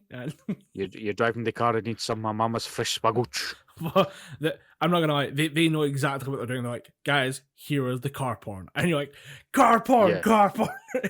I am not a fan of the Forza games, even though the last one that came out on consoles was very fun because it was the UK, it was Scotland. Yeah, well, that's the thing. This is the same franchise. It is the Forza Horizon games. It's not the main Forza games. So this is Forza Horizon. That was the last one that was. No, I think this is a Forza Motorsport. The other one is Forza Horizon. So this one is the pure.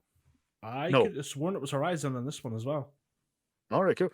I could be wrong. And now that I'm thinking about it, this one's more arcadey. And as someone who grew up in the 90s when Sega were just putting out arcadey ass sports games, racing games, fighting games, I'm all about that shit. One of my favourite games of all time is Daytona USA on the Sega Saturn, and I think it's now on the 360. So more games like that, and if it looks like Forza, is it Forza 5? It's Forza Horizon 5. The problem is that last year, Forza 5 came out, which is God damn it. People find some way of differentiating games a little bit more. But yeah, this is Forza 5, set in Mexico, and actually one thing I noticed, it looks a lot more chaotic than before, and I'm all for that. Yeah. If they can find a way to balance it, I'm all about it. Yeah, and you can't deny that game just looks fucking stunning. You may not want much to do with racing games. I'm not a huge fan of racing games, but even I was like, I'd play that. I'd genuinely sit and play that for a good few hours.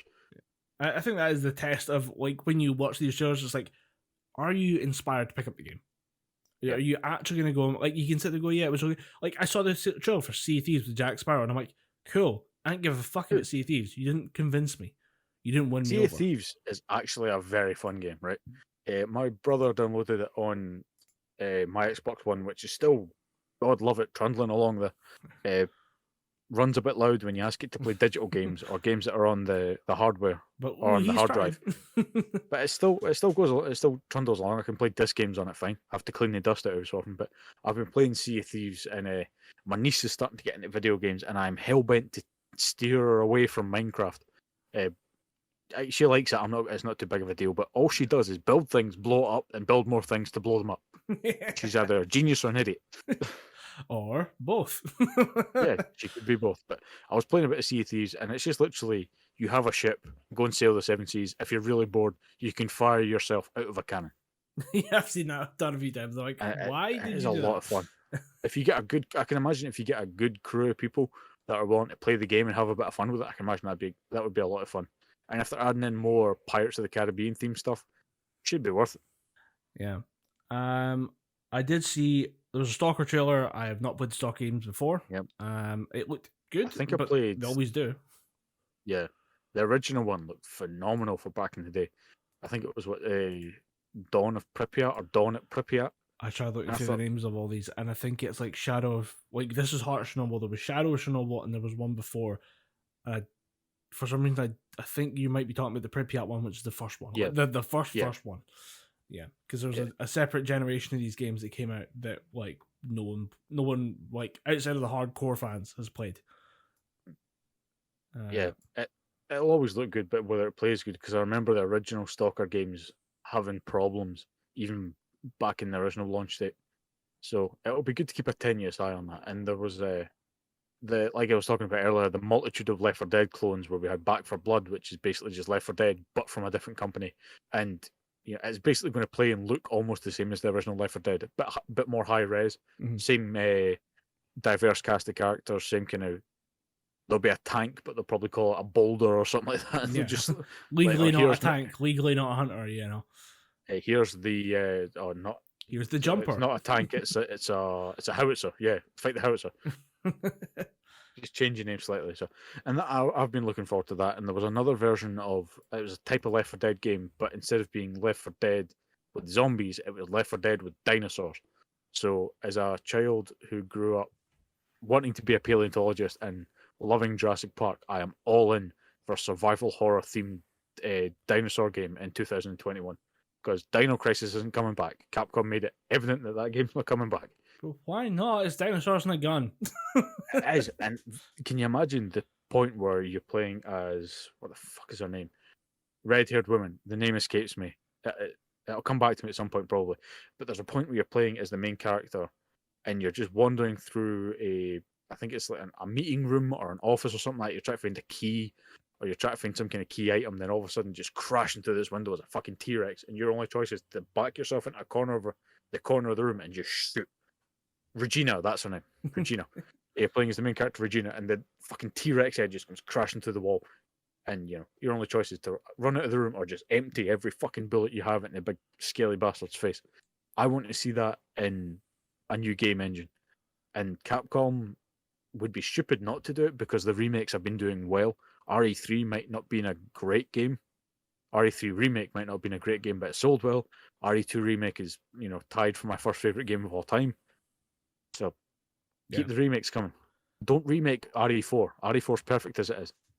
Give us Dino Crisis. Give us RE0. Give us Code Veronica. But I feel like we've gotten sidetracked again, Colin. Yeah, I actually was wanting to point this in the direction of another zombie game. It didn't really appear at E3. It might have appeared somewhere, but it was actually released as like a gameplay trailer in late May. It actually had a trailer back in 2019, or it might be in 2020. But it was kind of it's like a very highly staged, choreographed event. This was the gameplay trailer for Dying Light 2: Stay Human. And I just happened to see this because obviously I'm looking through all the trailers from E3. It says, like YouTube's algorithm was like, he wants to see game trailers. How about this game trailer? And I was like, oh yeah, that was coming out. Click on the link, and I'm treated to about 15 minutes of just fantastic gameplay by the looks of it. It looks like they've spent the entire quarantine polishing their way through the game, making it as tight as it can be. It is still the same kind of parkour zombie fighting or zombie fleeing experience that we had in the first one. And this time they're looking more at the world impact that you can have.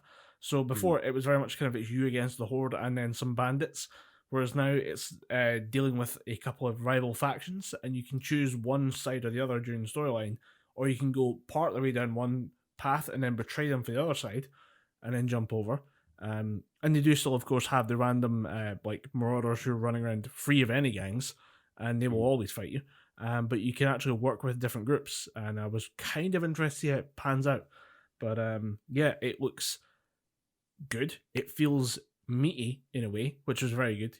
Because the fighting in the first one had a lot of weighty impacts, and this one they realized, people really enjoyed that, so they've just went all in on it. So Dying Light 2: Stay Human is due in December, and I'll probably have it completed at least once when it comes out, just so I can say it's my game of the year.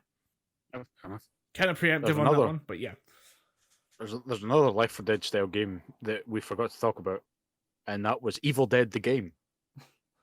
That's because I did not see the trailer from that. With actual Bruce Campbell playing Ash, which is weird. He does not give a shit anymore. I don't think he's ever given a shit, to be honest, but he does hey, I can make this work. Yeah, and the fact is, for me, he's always done it, not seriously, but he's always done it well. He's just kind of fuck it, it's B-movie schlock, but if you're going to watch it, You know what this is. I know what this is. We all have fun making it. We all have fun watching it. Let's just keep it going. Let's not pretend this isn't what it is. Let's not pretend we're not having fun with this. Let's just go for it. Yeah, let's not pretend this is highbrow shit. But yeah, Evil Dead the game. Yeah, it's another Left 4 Dead game, but you play as Ash Williams, and you play as the character from Ash versus Evil Dead. I can't remember her name, but yeah, he plays another couple of characters from Ash vs Evil Dead, Kelly and Pablo, and you play as Evil Ash from Evil Dead 3, Army of Darkness, and a whole bunch of other characters. And you basically just, I think it's a cross between you fight hordes or you fight deadites, specific deadites that the Necronomicon summons forth, and it'll be a good laugh if anything. Like most of those games, it'll probably get heavily discounted very quickly. Yeah. It'll come out at 60, give it a week, it'll be out down at 40. It'll be fine. Yeah, probably. It'll be a frequent install in your Steam summer sales, so I'm going to say. Yeah. Yeah, other than that, I didn't have much that wasn't Nintendo related. I think I'm going through my notes again to make sure I've crossed everything off. Yeah. I did have Battlefield 2042. I know that's not really your type of thing, but... I'm glad it's coming out. The Battlefield games have been few and far between. There's been Battlefield 1 that's kind of, I don't want to say limping on, but it's been persisting in light of a dwindling fan base. Yeah. Despite of how people said that it was probably one of the better Battlefields, I think people just want something new. So the fact that they're getting a new Battlefield game is pretty fucking cool. Yeah, I mean Battlefield 1, I was playing that on console. That's how old that game is. I only played that game because of the level where you play as a pigeon. The pigeon race. You play Speckled Jim. I enjoy the map where you can basically a blimp goes down in the middle of it, and inside that blimp is just hell on earth. And not because the blimp's on fire, it's because people keep setting you on fire. It is absolute fucking carnage, and I love it. Yeah, I really enjoy the Battlefield games when they come out just for like a couple of weeks. 2042, it seems designed, I think, to just destroy PCs. I mean, we're going to hear about someone leaving this running overnight, and then everyone was dead in the fire the next morning. But there's so many like particle effects. There's sandstorms going on. The lighting effects are highly contrasted. I actually think the trailer, maybe it was just a video I watched, didn't actually look that good. It was very high contrast. I don't know why. I just didn't like the image. I'm hoping it cleans up a bit for the final release. But yeah, they put a good demo in. I'll give them that. I think they're also, we're talking about like companies going for the memes. These guys went for it as well. I don't know if you've ever heard of the Rendezvous. It's when you're the what, sorry? The Rendezvous. It's where you're not at all, mate. In a fighter jet in Battlefield. You eject out the fighter jet. You shoot an enemy with a rocket launcher, and then you recover your own abandoned plane in midair. Yeah. I didn't know it was called what, the Rendezvous. Rendezvous, yeah. Yeah, I didn't know it was called that. I thought it was just people pressing their luck in the main game. You thought it was taking the piss. Yeah. You see, I'm like, you liberties. motherfuckers. Just get angry.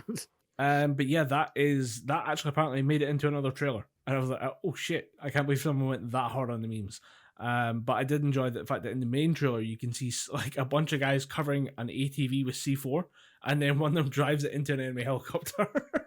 I was like, wow, okay, like on top of a building, they just jump off a building covered in C4 and blow themselves up to take down a helicopter that's attacking them.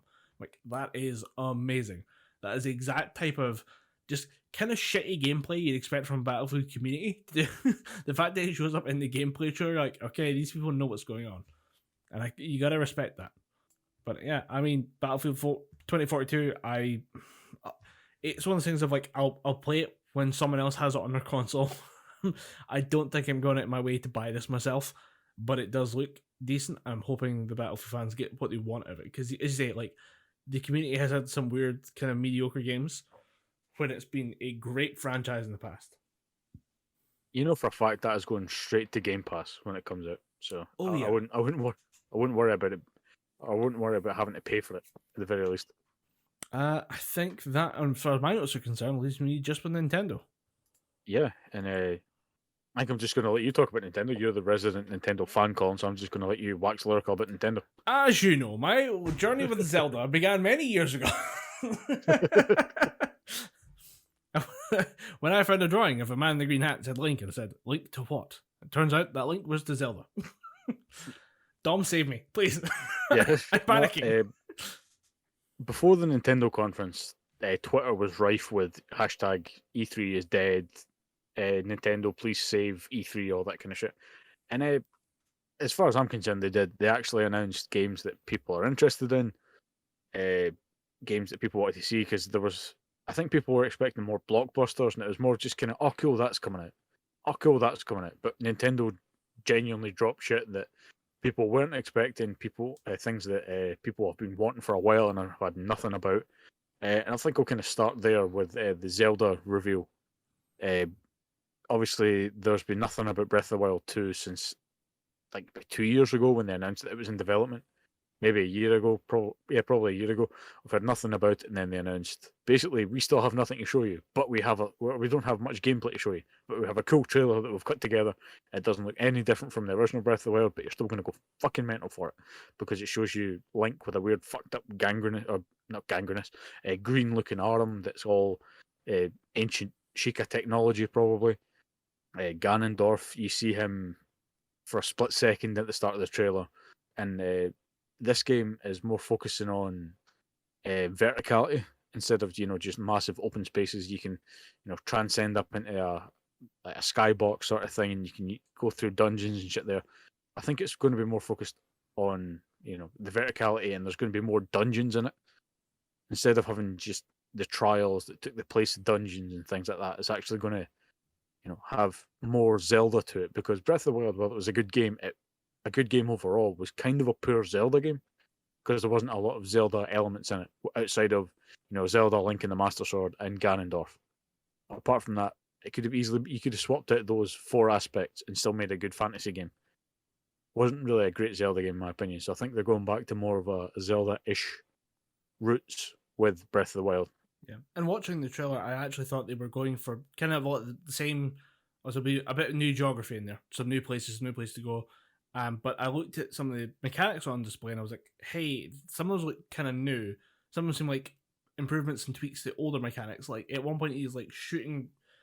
It looks like boulders up a hill, but like using kind of reverse gravity, which I think was part of the first one. But I didn't think I'd seen it used that way before. So I'm assuming they went back in and tweaked something from the first game. And then the water power was pretty new. I don't think I remember that at all. No, I think that's some kind of time bullshit. Because when I saw it, like it shows it like a puddle of water disappearing beforehand, and then he's appearing out of a puddle of water up in like a ledge. I think it was. It was like an old building. I was like, oh, maybe like he is the water. Like he's gained water powers and he can kind of flow through the cracks between buildings. Yeah, I think that's some kind of The game shows off this weird kind of green energy that's tied to Link and Zelda, so I think that might have something to do with the fact that Link can become intangible and float through buildings and float through solid objects. I think Ghost Link. Ghost Link, maybe Link's dead and he's just trying to regain his body. Who knows? But they did a good job in showing off just enough to get people thinking, "What the fuck is this? What the fuck is that?" He basically at one point zip lines from the ground to one of the areas in the sky from fuck all. It just kind of thwips his way up, goes full Spider-Man. Yeah, I mean, if the exploration part was what really drew people to the first one, the idea that you could find something, and I was something I really admired when they came out and described what the game would be like, where they say every time you reach a new vista, there will be like 3 new things for you to go figure out. You will see 3 more items of interest or like points of interest, things that might kind of draw your eye. There will always be 3 of those on the horizon. I was like, that's impressive, and then they give you fun ways to get there. So they understand that the mobility is key in this game. Yeah, they've continued that forward. They've always had a healthy understanding that in a Zelda game, obviously the dungeons, the exploration, the puzzles are always very integral to the game, but how you get from A to B and how you explore the world is always a good thing, because in Ocarina of Time, you had Epona and you could explore this entire, somewhat kind of limited world compared to things like Breath of the Wild and your Skyrims and things like that. Mobility and exploration have always been key, and Breath of the Wild takes that and just runs with it, because exploration, you could spend days on that game and never bump into a main objective. You could just go to whatever areas you can without interacting with any other people, and you could just see shit. And I think Breath of the Wild 2 is doing more of that, where you can just spend days running about ruins and stuff in the sky and never bump into anything. Yeah. I mean, I'm looking forward to hearing about it on everyone's Game of the Year list for the next 6 years. But yeah, I think that they have the winning formula, and they just need to play in the wiggle room at the end, where it's okay, we can do what we want within this kind of set limit before we break something else. But yeah, I think Nintendo's definitely off to the winning formula with Breath of the Wild. Yeah, and it was all good to at least see something, because there's so many trailers that didn't get shown at E3. I mean, people got Elden Ring, and that was something that a lot of fans really wanted. And now that Breath of the Wild 2's up there, people are just going, "Holy shit, we're getting everything that we never thought we would get." Fair enough, we didn't get anything about Bayonetta 3 or Metroid Prime 4, but as I'll say for the end, because what they did announce Metroid-wise is something I want to talk about for quite a bit. Yeah. So moving on from, obviously, I'm kind of jumping about here. From Breath of the Wild 2, they talked a bit about Skyward Sword HD, which is coming out in about 4 weeks' time, I think. Holy shit. Yeah, I'll be picking it up, because as much as people didn't like Breath of the Wild, Skyward Sword, I fucking loved it. I thought the story was cool. The characters were pretty funny. The stuff that they did with the upgraded items, you could take just a regular bow, you get some materials where you can upgrade it to a sacred bow, you can upgrade it to the divine bow. It's all cool shit like that. I really got into it. And the story, well, it did get a bit repetitive. I still thought it was pretty cool, because you found out about the origin of the goddess Hylia, and you found out where Ganondorf comes from and where his powers come from. And I thought, this shit's really cool, and I think it's very underrated. So I think now, with some HD polish and a bit more tweaking done to the gameplay, I think it's going to be all good. And the amiibo fiasco has just all been swept away, because no one seems to be complaining about the fact that the Zelda and Loftwing amiibo is now gold dust. You can't get that for love nor money. And the whole controversy about that stemmed from misinformation. People are saying if you want to warp in the game, you have to get the Zelda and Loftwing amiibo, but that was bullshit. It was just, if you want to warp from the ground at any point, get the Zelda and Loftwing amiibo. You can still warp from save points. There's nothing stopping you doing that. Check sources and curb your outrage before you start shouting random things.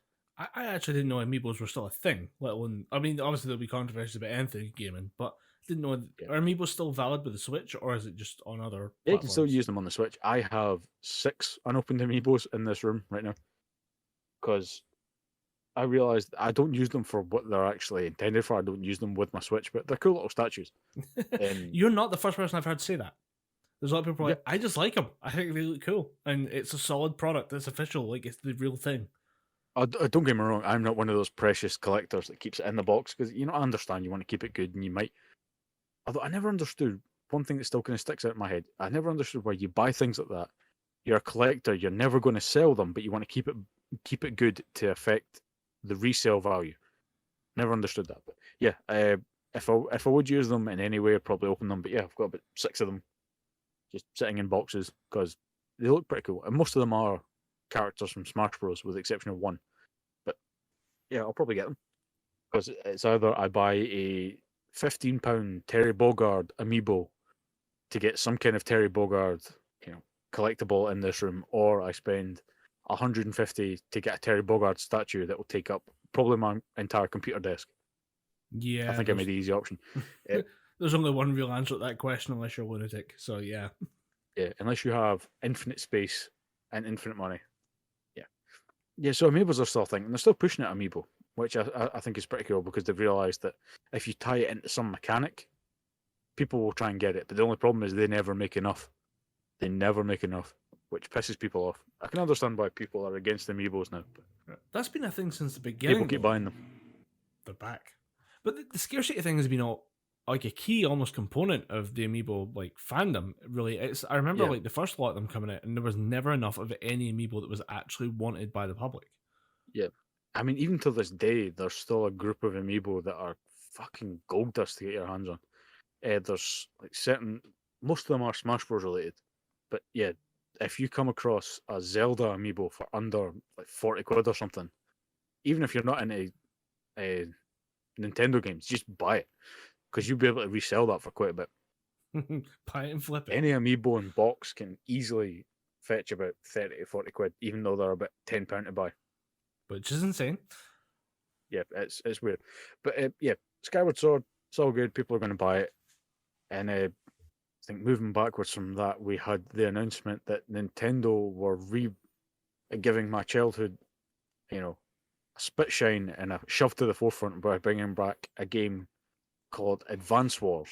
I don't know if you remember that from back in high school. I kind of do, but I don't know why. It's a tactics-based game where you play as members of, I think it's the Orange Star Army, who are all just a bunch of teenagers forced to fight a war for adults because war crimes are fun. But it's a tactics-based game where you can play it in a multitude of ways. You can just go complete scorched earth and destroy every enemy unit, or you can win by taking over every enemy structure. And it's all just tied into the fun tactics gameplay. The characters are quite funny, and you get things called CEO powers, where if you build up a meter, your commander, CEO, not CEO, thank you. Your character can, one character will give you boosted attack power, another one will heal every single one of your units for a certain amount of damage, another one will make them faster so they move twice in a turn. Shit like that, and it's just, there's no right or wrong way to play it. Whatever way you want to play it, that's the way. That's how you can do it. Whatever you can think of. And yeah, I'm looking at the screenshots of this from like back in the day, and yeah, I vaguely remember this. I know I've never played it, but I do remember the tanks and stuff with the little numbers on them. That does ring a bell. Yeah, and it was always a popular game, I think, right? Because it sold Game Boy Advances and it sold DSs when it came to the DS. I think I own every Advance Wars game that came out in a portable system. There's the ones that came out in Japan, and I think there was even a few that came out in the GameCube and Wii, but I never picked those up. I'm a huge fan of Advance Wars. They are fucking devastatingly hard games to complete. I don't think I've ever successfully completed one without having to drop it down to stupid easy difficulties. But even at that, it's still kind of difficult because the way they increase the difficulty in later levels is they give you less and less resources to recruit and build units. So you'll be left fighting a fully funded enemy team when you've got 3 rocket launcher guys and a personnel carrier. Right. Well, I mean that kind of is fun. part of the issue with like long-term campaigns. Eventually, you go into enemy territory and you don't have supply line. Yeah. So it's an interesting way of representing it. It's quite good of them. I like it. Yeah. And it was one of those games that caught me very much by surprise because sitting watching it and all of a sudden I heard the Advance Wars intro music, which is quite recognizable. And my immediate thought wasn't, jumping up and going, holy shit, what the fuck is this? I was just getting my head tipped back going, excuse me? Hey, I remember this one. Who authorized this? Yeah, I mean, I'm thankful, but what the hell? I wasn't expecting this because our Advance Wars for me is tied to a very specific high school memory where I played the Game Boy Advance version on my Game Boy Advance SP for the entirety of a German lesson, and my teacher caught me and she said, what are you doing? I said, I'm technically studying German. She went, why? I said, the game that I'm playing is in German. I never understood any of the menus. I was just going off muscle memory. Like the third option on the menu is, attack, confirm. I'll just keep doing that until I win. And the teacher just kind of looked at me and just kind of thought, the brass one's on this kid. And he went, just kind of let me away with it, or just realised that, it didn't matter that much. I don't know what the hell it was, but it just kind of let me away with it. So to see more Advance Wars, I'm very much happy with that. And hopefully remaking the first 2 games on Switch with upscale new graphics and new character models and shit like that. Hopefully that brings the series back. And that's kind of what you hope with any remake and re-release. That it just brings the series back. Yeah, and having it go portable as well. That, like, considering how key that is to the franchise is, you take a portable, like, long-term strategy game with you as you're on, like, a long bus ride, a long plane journey. Having it, again, show up on a portable console is a great idea. It's the right time to bring about this type of remaster. Yeah, absolutely. It is. I think now it's just when people are. I think it's. I think now is the right time where people are maybe feeling a bit shit about themselves now to bring back a game that they used to play in high school and go, you know what, I'm going to play that. I remember that's tied to some good memories in my head. I'm going to play that, and I'm going to get some heavy nostalgia about me. So I think it was a good time, and I think going on from that, I'll talk a bit about Shin Megami Tensei 5 because that game, I have no idea what's going on. It's a Japanese RPG, as you can probably tell by the name. The main character looks like some kind of androgynous anime protagonist, and he or she or they get make some deal with a demon and then become Jedi's because they've got weird lightsaber hands. I have no idea what's going on, but the Shin Megami Tensei series is pretty damn good, so be all up for a bit of that. And in typical Shin Megami Tensei fashion, they showed off the fact that the main gameplay or the main combat loop is you don't fight just as yourself. I mean, obviously you can fight as just a protagonist, but you converse and recruit demons that are littered throughout the game. You can either beat them and get XP, or you can recruit them by talking to them and saying, right, if you join me, I'll give you, I'll give you 10 gold or something like that, or I'll give you one of my items, or they ask for weird things like, what do you think of me as a person? And if you say, I think you're an arsehole, you go, wait, you call me an arsehole? No one's ever truthful with me. I'm joining you. That's like, all that kind of shit. Weird one, but okay. Yeah, it's weird. There's no guaranteed way that each discussion with the demon is going to go. Because I guarantee there's a mechanic built in so that you try that with the first guy and it's like, no one's ever told me the truth before. I'm with you all the way. And you try it to the next guy, it's like, fuck you, and just puts an axe through your face. It's like, why the hell did you just call me an arsehole? Fucking have at What'd you. you say humans to me? all the... I asked you for the time of day. What the hell is this? Why you I asked you what time it is, not if you think I'm an arsehole. And yeah, that was another big feather in Nintendo's cap because Shin Megami Tensei 5 was announced years ago, probably at the same time as Breath of the Wild 2. Then nothing happened, nothing came about. And now we finally got gameplay, we got a full trailer, and now people are starting to warm up to the fact that we've got a Shin Megami Tensei 3 remake, which I still to play, I'll get to it. And now we're getting Shin Megami Tensei 5 towards the end of the year. So we're getting next year we're getting Shin Megami Tensei 5, which I am fairly glad of because July is a fairly heavy month in terms of new games coming out. Because I think I have 4 new Switch games arriving within July itself, with more on the way. Jeez. Yeah, there's going to be a lot of shit to play. So I'm either going to have to just blitz through all the games as quick as I can, or I'm just going to have to play them through at my own pace and just buy new games and leave them on my shelf, which is becoming the despair reality that is being a gamer right now. I was gonna say, don't do that. Don't hurt yourself with that, Dom. It hurts too much to bear. I've done that with movies, and I'm like, please, let me just sit there and watch movies. I'm too easily distracted. I don't need to just keep stockpiling the shit.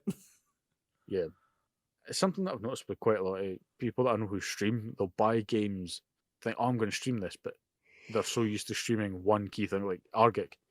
I was talking to him about what fucking game was it? It was some game on the Switch, and I said, "Have you started playing it yet?" No, it was Monster Hunter Rise on the Switch, and he said, "You started playing it yet?" And he said, "No, I was going to stream it for a little bit, but we've got a few events coming up." I was like, right, so you've got to practice. Then I said, "You're aware that Monster Hunter Rise came out in March, and it's now June. You've not even touched it. I don't think you're going to get to it." But yeah, unfortunately, that is what I keep doing over and over again. Keep buying new games and probably not get to play them unless there's something that I really desperately want to play. Yeah. Is there anything else that appeared on the list for Nintendo that you're like, that is definitely going to be a must buy, must play game this year? I think now it's just there was other things that there is because there was Super Mario or Mario Party Superstar, which is just the kind of greatest hits of all the Mario Party games, which, like most Mario Party games, is going to be fun. It's going to be worth a play. The only problem is I just recently bought the new Mario Party, or it feels like I recently just bought the new Mario Party. So buying the new one immediately just feels a bit weird. So and it's not like Nintendo to kind of front or to like kind of double down or double dip into franchises like that. That's a bit odd. Yeah, feels a bit weird. But at the same time, people are going to play it because the Super Mario Party that came out late last year or middle of last year was just, it was a good game, but at the same time it was just, there was not a whole hell of a lot to do in it. There was 5 maps, and as soon as you finish those 5 maps, there was not much else to do. So I'll maybe pick up the new one if or when it comes down in price. There was also they announced a bit more on Monster Hunter Stories 2, but again, they already showed that at Capcom. There was a whole lot of games that they announced that I thought, yeah, I'll maybe look into that. But the one game that genuinely made me kind of stop and have to, reality check was the fact that they announced Metroid 5. Not Prime 4, because Prime 4 is coming, but they have nothing about it. This was Metroid 5, the next game in the official series. So we had Metroid 4, which was Metroid Fusion, one of my personal favourite Metroid games, one of my favourite games of all time. And to give the people listening to this podcast a bit of perspective, Metroid Fusion came out in high school 19 years ago, so long ago that when this game came out, my hair was black and Colin had hair. Yeah. That's how fucking long ago this game came out. And Metroid Fusion, with its mix of horror and really good tight Metroid gameplay, it just became an instant favorite in my mind. And we were always teased that we're going to get this new Metroid game, and the Project Dread, which is meant to be the sequel to Metroid Fusion, was going to be coming, but it was cancelled. It came out to Nintendo DS, then it got cancelled. It went to GameCube, then it was cancelled. Wii cancelled, Wii U cancelled. It just bounced around until they finally shelved it and said, right, let's just leave it where it lies. We're not going to get this game out until the Switch rolls around, and they finally got the right company to do it. So we have Metroid Dread, which is, I'm calling Metroid Fusion 2, quite frankly. Set a couple of years after Metroid Fusion, and it's Samus. She's landed on this new planet. She has her own mission to do, but she's being tailed by this government-looking robot thing, basically kind of like a pursuer from Resident Evil, like a Mr. X type of character. You can't hit it or you can't hurt it. There are ways to stop it. You get this cool phantom cloak thing, which stealths Samus for a second of time. They can't scan you, so they just end up walking away. But they have these weird scanner things. They've got this kind of area of effect radar thing, and if you go into that radar, they, it starts pinging off and starts chasing you and stuff like that. And it's being made by the same people that made Metroid 2, Samus Returns on 3DS, and that game is phenomenal as well. So it's in the right hands. And to think that after so many fucking years of being told that Metroid Dread wasn't going to be a thing, to actually see Metroid Dread coming out in October and being able to pre-order now with this cool special edition that comes with these cool amiibos, that has a new updated version of Samus that is now the official look of Samus going forward, because it is the next latest point in the Metroid timeline. It's cool as shit, to the point where when it was announced, I think both me and my brother were just stunned looking at the TV. It's finally happening. And to be fair, it is a very stunning trailer. I went and checked this one out. It appeared on the list of stuff I was watching, and I realized, oh shit, there's a new Metroid game. Not obviously realizing the history of why it's so important to have a Metroid game, because obviously I'm not aware of how deep the rabbit hole has gone on missed Metroid games. I did hear that there was one a couple of years back that was just cancelled, just it didn't meet demands, and I was like, oh, that's a bold move by Nintendo. And then not realizing that it's actually quite a common thing for the Metroid franchise. And that's exactly what they did with Prime 4. Mm-hmm. They had Prime 4 to a state where it could have made a demo, but then the production staff weren't happy with it, so they scrapped it and literally started again. Yeah, but the Dread trailer is intense. I was actually quite impressed. I was like, this doesn't feel like a normal Nintendo game. This feels a bit darker. Yeah. And you say the new look of Samus is a bit odd for me because I'm not used to it, but it's the new look. And then all of a sudden it's like, oh, she's being pursued and she's being hunted, and it's it was when they have the because it was cinematic trailer or pre-rendered trailer, and then it starts showing you gameplay that moves so fast. I was like, oh wow, this is really pretty impressive. And she's being stalked, as you say, through the corridors by the giant robot, and then all of a sudden, the gameplay, someone fucks up. Samus lands in a weird place and can't jump as smoothly as she needs to get away from the pursuer, and it closes in on her, and the camera zooms in, and I'm like, that's exactly what I'd do. I would totally fuck up that jump and be completely annihilated by the robot. I was like, that's a cool trick to throw in there for the editing of the trailer. I was really impressed by it, and it definitely sets the tone of the game that you are not safe, even though you are Samus Aran. You are total badass space warrior, and yet you're about to get your shit pushed in by a robot. I thought it was really cool. Yeah, and it's cool to add in, because one of my favorite parts of Metroid Fusion was the fact that you're being hunted not at all times. Obviously, it was a Game Boy Advance game, so there's only really certain times that the pursuer character could catch up to you. But when you were obviously the paranoid music starts kicking in, the game that just makes you feel like you're going to have a heart attack, and then this character, it's a parasite that infects Samus at the start of the game, but using discarded pieces of her suit, it basically becomes a copy of Samus at full power. Well, you're walking about with this new, fucked up body because of the X parasite, and this thing is, it doesn't give a shit about you. It moves faster than you. It has weapons that actively that damage you more than other weapons, and this thing just tails you through certain parts of the game. So to have that in Dread, but have the potential for it to be in any area of the game, is fucking awesome. I can't wait for shit like that. And I like there's certain aspects of the game from Fusion that they've kept going forward. Because in Metro Fusion, you find one of your former allies from when Samus was in the Space Federation, or is it Galactic Federation, whatever, some kind of federation that she used to be part of before she became a freelance bounty hunter. Her commander character named Adam, when he died on a mission, his consciousness was basically made into an AI, and then through Samus's new ship that she gets after her old one gets destroyed, because once she gets infected by the X parasite, she holds on for long enough to find a facility to get treatment at, but on the way there, she kind of destroys everything. Destroys her ship, destroys her old suit, that kind of thing. On her new ship, the AI is this. Well, through the game, you find out that the ship's AI is her former commander. So they've brought him back for the next game. Obviously, they can't show you any of their conversation because it's hefty spoilers. And they've also kept going forward. Samus is technically a fugitive right now. Because at the end of Metroid Fusion, you drop the research facility onto a planet because you find out that they're doing some Metroid-based research to try and replicate and reproduce the Metroids that you fought like fuck to destroy in Metroid 2.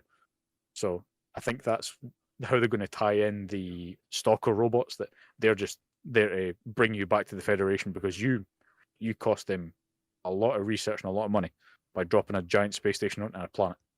So, I mean, understandable. They're quite pissed at you, to be honest. Yeah, because I mean, Samus has always been willing to work with the Federation, but at the same time, she'll do her own thing. Like, she'll just middle of a mission, if she thinks her objective is another way, she will go and do that, as opposed to helping out Federation soldiers. Unless you're playing Metroid Other M, at which point she will just go, "Yes, sir, I will comply. I will deactivate all of my upgrades that I've gotten before, and I'm just going to comply with everything you say." Yeah, yes, Commander. No, it's Daddy. I've seen some of the gameplay from that. It's Daddy. She is not in control in that game. No, and that's why it was. That's the thing. Metroid Other M plays well. Just the fact that it is a character assassination for Samus, making her speak was a bad move. Yeah, there's a reason for silent protagonists in games, and it's mostly due to like letting the player self-identify with the quiet character. Even in Metroid Fusion, she talks to the Federation. You're saying, "Samus, you're off this mission. You've seen too much. Go to these coordinates, and we'll debrief you and all that shit." And Samus just kind of says, "Fuck you. You're not recreating the Metroids. I killed these bastards once. I will do it again." She becomes a bit more authoritative and a bit more what you'd expect from Samus. But Other M, she just kind of rolls over and shows them her belly, just going, "Yep, sure, I'll do whatever you say. This is your investigation." Yeah. So, new Metroid games. Try to remember something else. I had a note on Nintendo for a new Smash character. Oh yeah, Kazuya Mishima. Yeah, and they're bringing another Tekken character with a very dark intro. First Tekken character. I thought there was another one, wasn't it? Oh, no, mistaken. The fighting game characters are in it are obviously Ken and Ryu from Street Fighter 2. Because not from Street Fighter 2 specifically, but from Street Fighter, and Terry Bogard from sort of Fatal Fury, King of Fighters. They're from SNK. And Kazuya Mishima is actually one that I called ages ago because Bandai Namco make Smash Bros, or they help produce Smash Bros for Switch. So the fact that a Tekken character or another Bandai Namco representative outside of Pac-Man didn't make it into the game already was kind of a bit weird to me. And the fact that it was Kazuya, I was like, yeah, that's a good call. That's a good call. He's unique enough to have a different moveset. He's got some cool other mechanics to him that make him a viable option for a Smash Bros character. So I think it was good. Yeah, a good choice. good funny trailer as well, with him dropping Ganondorf off, and then like a series of like major characters of the Smash Bros. Franchise, and then him dropping Kirby off the end. Just after he's that was pretty funny. And just it's become such a great meme template of like Kirby being dropped, and then Kazuya looking down, and then Kirby floating away in the background to safety. That's so good. I just like, okay, this is Nintendo know what they're doing as well. They've got the marketing, because I joked about it being another character, but I was like, there's no way they would do that, and then they actually did it with Kirby, a much bigger like star of the Nintendo canon at this point. Yeah, and the fact that it's also Sakurai's character. Like Sakurai, not Masahiro Sakurai, who makes Smash Bros, also makes Kirby, so it makes sense that he would try and kill his own character for a bit of a laugh. But I think that wraps up E3. Yeah, definitely does. Yeah, wrap up on Kirby references. Why not? Yeah, I think there was nothing else really to bring up other than as much salt as we shovel in to avoid being too hyped up for these games. There's some stuff there on the list that has got me genuinely interested, and it's not everything. Not everything can be the hype that I want it to be. I mean, I'm sorry, but I'm just not going to give a shit about the Avatar game. And we missed out quite a decent amount. There's a lot of other smaller games that get missed out. I do know that Steam was doing some promotion. I don't think we talked much about Jeff Keighley's promotional thing that he had before. Other than Dom mentioned now that we'll be getting a Castlevania new series. Which I think we might have even covered that in the previous episode. We actually talked about Castlevania Season 4. But there's still plenty more stuff to come out in games. There probably is going to be a Sony conference at some point. Yeah, middle of August, if I remember right. Yeah, so they'll have their own thing coming up later on, and we'll just see what's really coming out. I mean, gaming has been in a weird space this last year, mostly due to pandemic causing issues with supply and demand. One thing we talked about off mic was, how are you really supposed to sell people on all these games when people can't get the consoles or the gaming equipment like graphics cards to play them? And that has been something we're kind of waiting to see what would happen. And I think the prevailing attitude was basically just don't mention it, and we'll get around to selling games when people have the consoles to play them on. Yeah, that was my thing. How can you sell PS5 and Xbox games when no one can get a hold of them quickly? Yeah. Because people are going to want to play them on a Series X in full 4K and all that shit, full 8K if they have. But it feels a bit disingenuous. Like, play Day 1 on your Xbox Series. Ew. That actually play it on Games Pass, also on PC. Please play it on PC. Please stop asking for Xboxes. We don't know where they are anymore. I'm surprised at one point Phil Spencer didn't just come on and go, gentlemen, or ladies and gentlemen, all other genders, please buy an Xbox Series Series S. That's all we have left. Just buy them, please.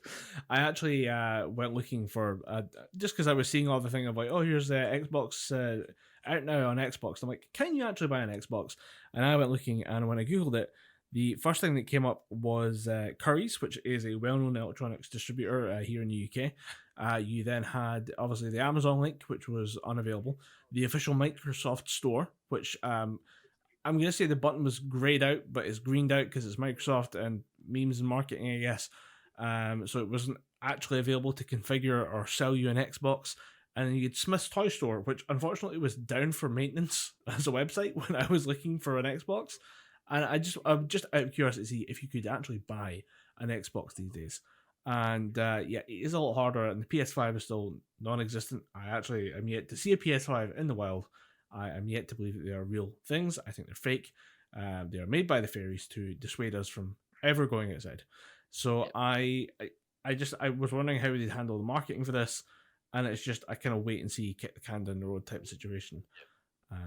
I think, like most people, I am waiting probably until Christmas to get a Series X, because I think realistically that is when they're going to start coming out.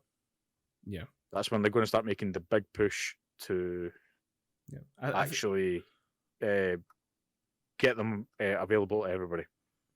Yeah, I think you'll find there's a manufacturing just kind of push now to have the consoles ready to ship over for the winter, just to try and make them in time. But I've had one note as far as E3 is concerned. As a general presentation, I wouldn't have it last all week. Obviously, we talked about when we'd occasionally jump in to see live streams, because obviously it's too time consuming. I feel it's like watching the Oscars. I'd rather not watch Hollywood give itself a hand job for 4 hours. I'd rather just go and read the list of what people thought was the best film at the end of the night, once everything's said and done. I'd rather just see the summarized notes. Same with the keynote addresses and the speeches given and all the presentations. For some reason, the decision has been made to move E3 to a week-long conference. I don't think it needs to be that, and I certainly don't think it needs a never-ending live stream coverage similar to like 24-hour news cycle. And no one is going to be listening to this as any say in the matter, and I guarantee you they've made enough money off of Twitch to guarantee this becomes the new format going forward. But as far as entertainment value goes, you don't have enough content to span this out over a week or 5 days. No. Especially not when Jeff Keighley gets in before you and announces some pretty interesting stuff on himself. So I would move it back to the weekend slot. Maybe you can't get that weekend slot you're used to around the 10th of June. Move it to the 17th. You're already competing with sports festivals anyway around that time. You might as well just be, the alternative to like sports entertainment rather than just being the alternative to the news cycle, because you don't have enough to talk about really.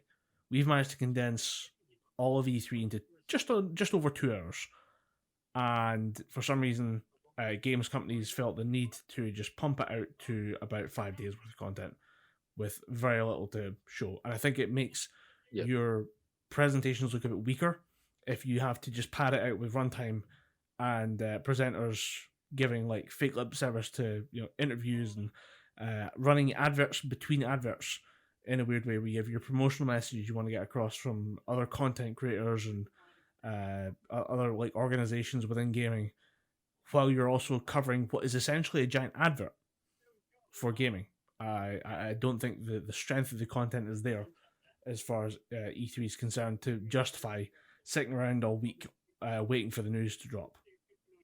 It's always a bad idea to give developers that have 3 games to announce a 45-minute time slot where they're just showing trailers for the same 3 games and gameplay that people have already seen. It's probably just not a good idea. So yeah, condensing is probably the best thing to do.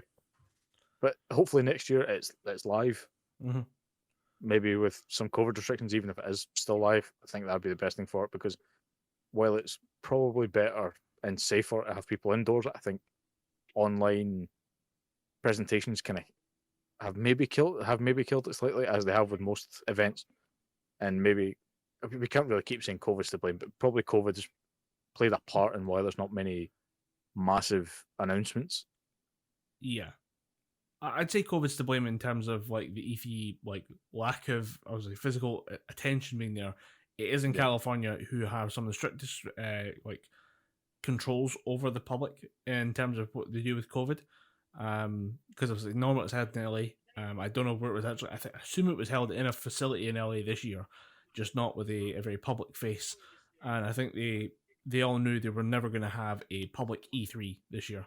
And I hope it comes back, because it is the lifeblood of it. Seems to be the interaction between gamers going there for the first, like, for their own enjoyment, and then you having the press mixed in with them, and then the exclusive events and access that this type of event allows you to have, as well as keynote conferences and stuff. But you need something for people to get their hands on during the day to make it worth kind of covering in the same way that we have done this year with that kind of 24-hour news coverage style, I guess. So any closing remarks for E3 beyond what was said? Yes. Beyond what was said, hopefully next year people show things. Hopefully Microsoft have more to show other than, please buy Game Pass. We're working hard to get you more consoles. It would be nice to see Sony pull the stick at their arse and actually just join an E3 again, instead of doing the whole, we will show one game at a state of play in August. And it'd be nice to see smaller developers either latch on to big studio events. So just say have Microsoft, and then have Microsoft Indie, where you've got all the indie developers talking about it, and say you've got Nintendo with Capcom, because there's a lot of Capcom titles going on Nintendo software. Just kind of time people, latch people onto the bigger conferences, because I think there's some good games being announced by other studio developers that people aren't paying attention to because they're not attached to a big conference. Because Square Enix, they didn't really have much of a good showing this year, I think. they announced Final Fantasy 1 through 6 was getting a HD 2D remake. But how many people saw that because they weren't interested in it? They're good games, don't get me wrong, but because no one's interested in watching a 20-30 minute Square Enix conference while they're waiting for something else, people missed it. So I think if you watched the PlayStation conference, but oh wait, Square Enix are here and they're going to talk about that, it's a better way to make sure that people see every aspect of the show. So you'd prefer to see it in a format of kind of like a download festival where you have like a main headline act, which is like the publisher, the platform, absolutely. and then you have like major acts coming underneath, like big studios, big names, and then you have like a bunch of smaller people underneath that might be kind of Basically associated have with three events, 3 days, 3 main stages. You have Nintendo stage, Sony stage, Microsoft stage, and you have Capcom Live at the Sony stage, Capcom Live at the Nintendo stage, talking about Nintendo games, Capcom Live at the Microsoft stage, talking about games that are coming out on the Xbox. Then do the same thing with Square Enix Live at Sony, Square Enix Live at Nintendo. Then final conferences, you have the big three talking about their game. I think that might be the best way to do it. Yeah. Just to make sure that people aren't missing out on these like wee gem games that they wouldn't normally notice about because they're too busy waiting on, the big announcements from Nintendo, Xbox, bigger developers. Yeah. And that, ladies and gentlemen, is how we know we're old, because E3 was better back in our day. Yeah. So in the meantime, that's been our thoughts on E3 this year in 2021. If you'd like to get in contact with the podcast, you can do so on Twitter at Gibberpish, or you can reach out to us by email at gibberpishpodcast@gmail.com. And I've been Colin Graham. You can find me at Aaron Lord Mad. Dom Anderson, you can find me at Dom_Anderson25 on Twitter. And in the meantime, we've been talking Gibberpish about E3.